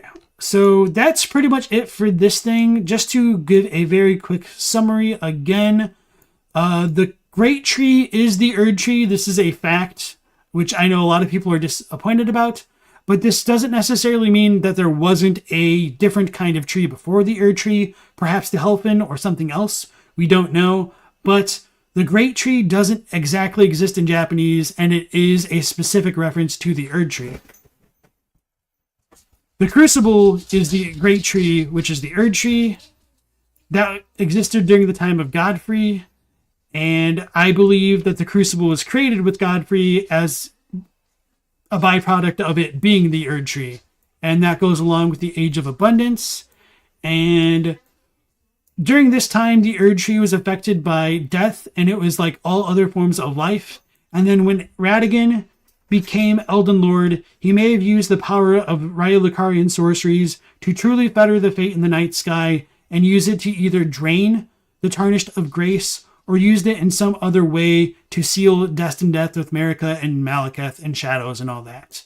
And so after that, Radagon makes the Erdtree perfect. Life is made perfect to an extent, and I believe that means life was made boundless, which became a very problematic existence for beings like Mikola, perhaps, and Melania, with Scarlet Rot and Eternal Youth. And then after that, we have the Age of Radagon and the Golden Order, and Golden Order fundamentalism, before Ranni loses her mind and makes the Shattering happen with the Knight of the Black Knives. So that's pretty much it for this stream. Thank you all so much for joining me. I very much appreciate it. Please help me out with all the algorithm stuff and like it, make comments, all the fun stuff. And if you do want to talk more lore, we do have the Discord pinned in the description and in the chat right now. And the link to this MIRO board is also in the video description. And I do think this stuff is still compatible with my original timeline here. I wouldn't really change anything on this, I don't think. But again, this isn't like super to scale, so I do think like the dragons still like predate like the old civilization and whatnot. But anyway, if you're interested in my timeline theory, I do have a timeline stream that I did months back, somewhere archived on like the live section of my channel. So that'll be it for me for tonight. Tomorrow I intend to start off with going back and looking at other people's lore videos. Tarnished Archaeologists made a new lore video starting off with Bloodborne lore. So I'm very interested to see what he has to say about that. And I think that'll be a good diving point from that. And then after that, maybe we'll look at Smotown's video about the Glowmide Queen and Crunchy's video about the Helfin. So once again, thank you so much. Take care. Last Protagonist out.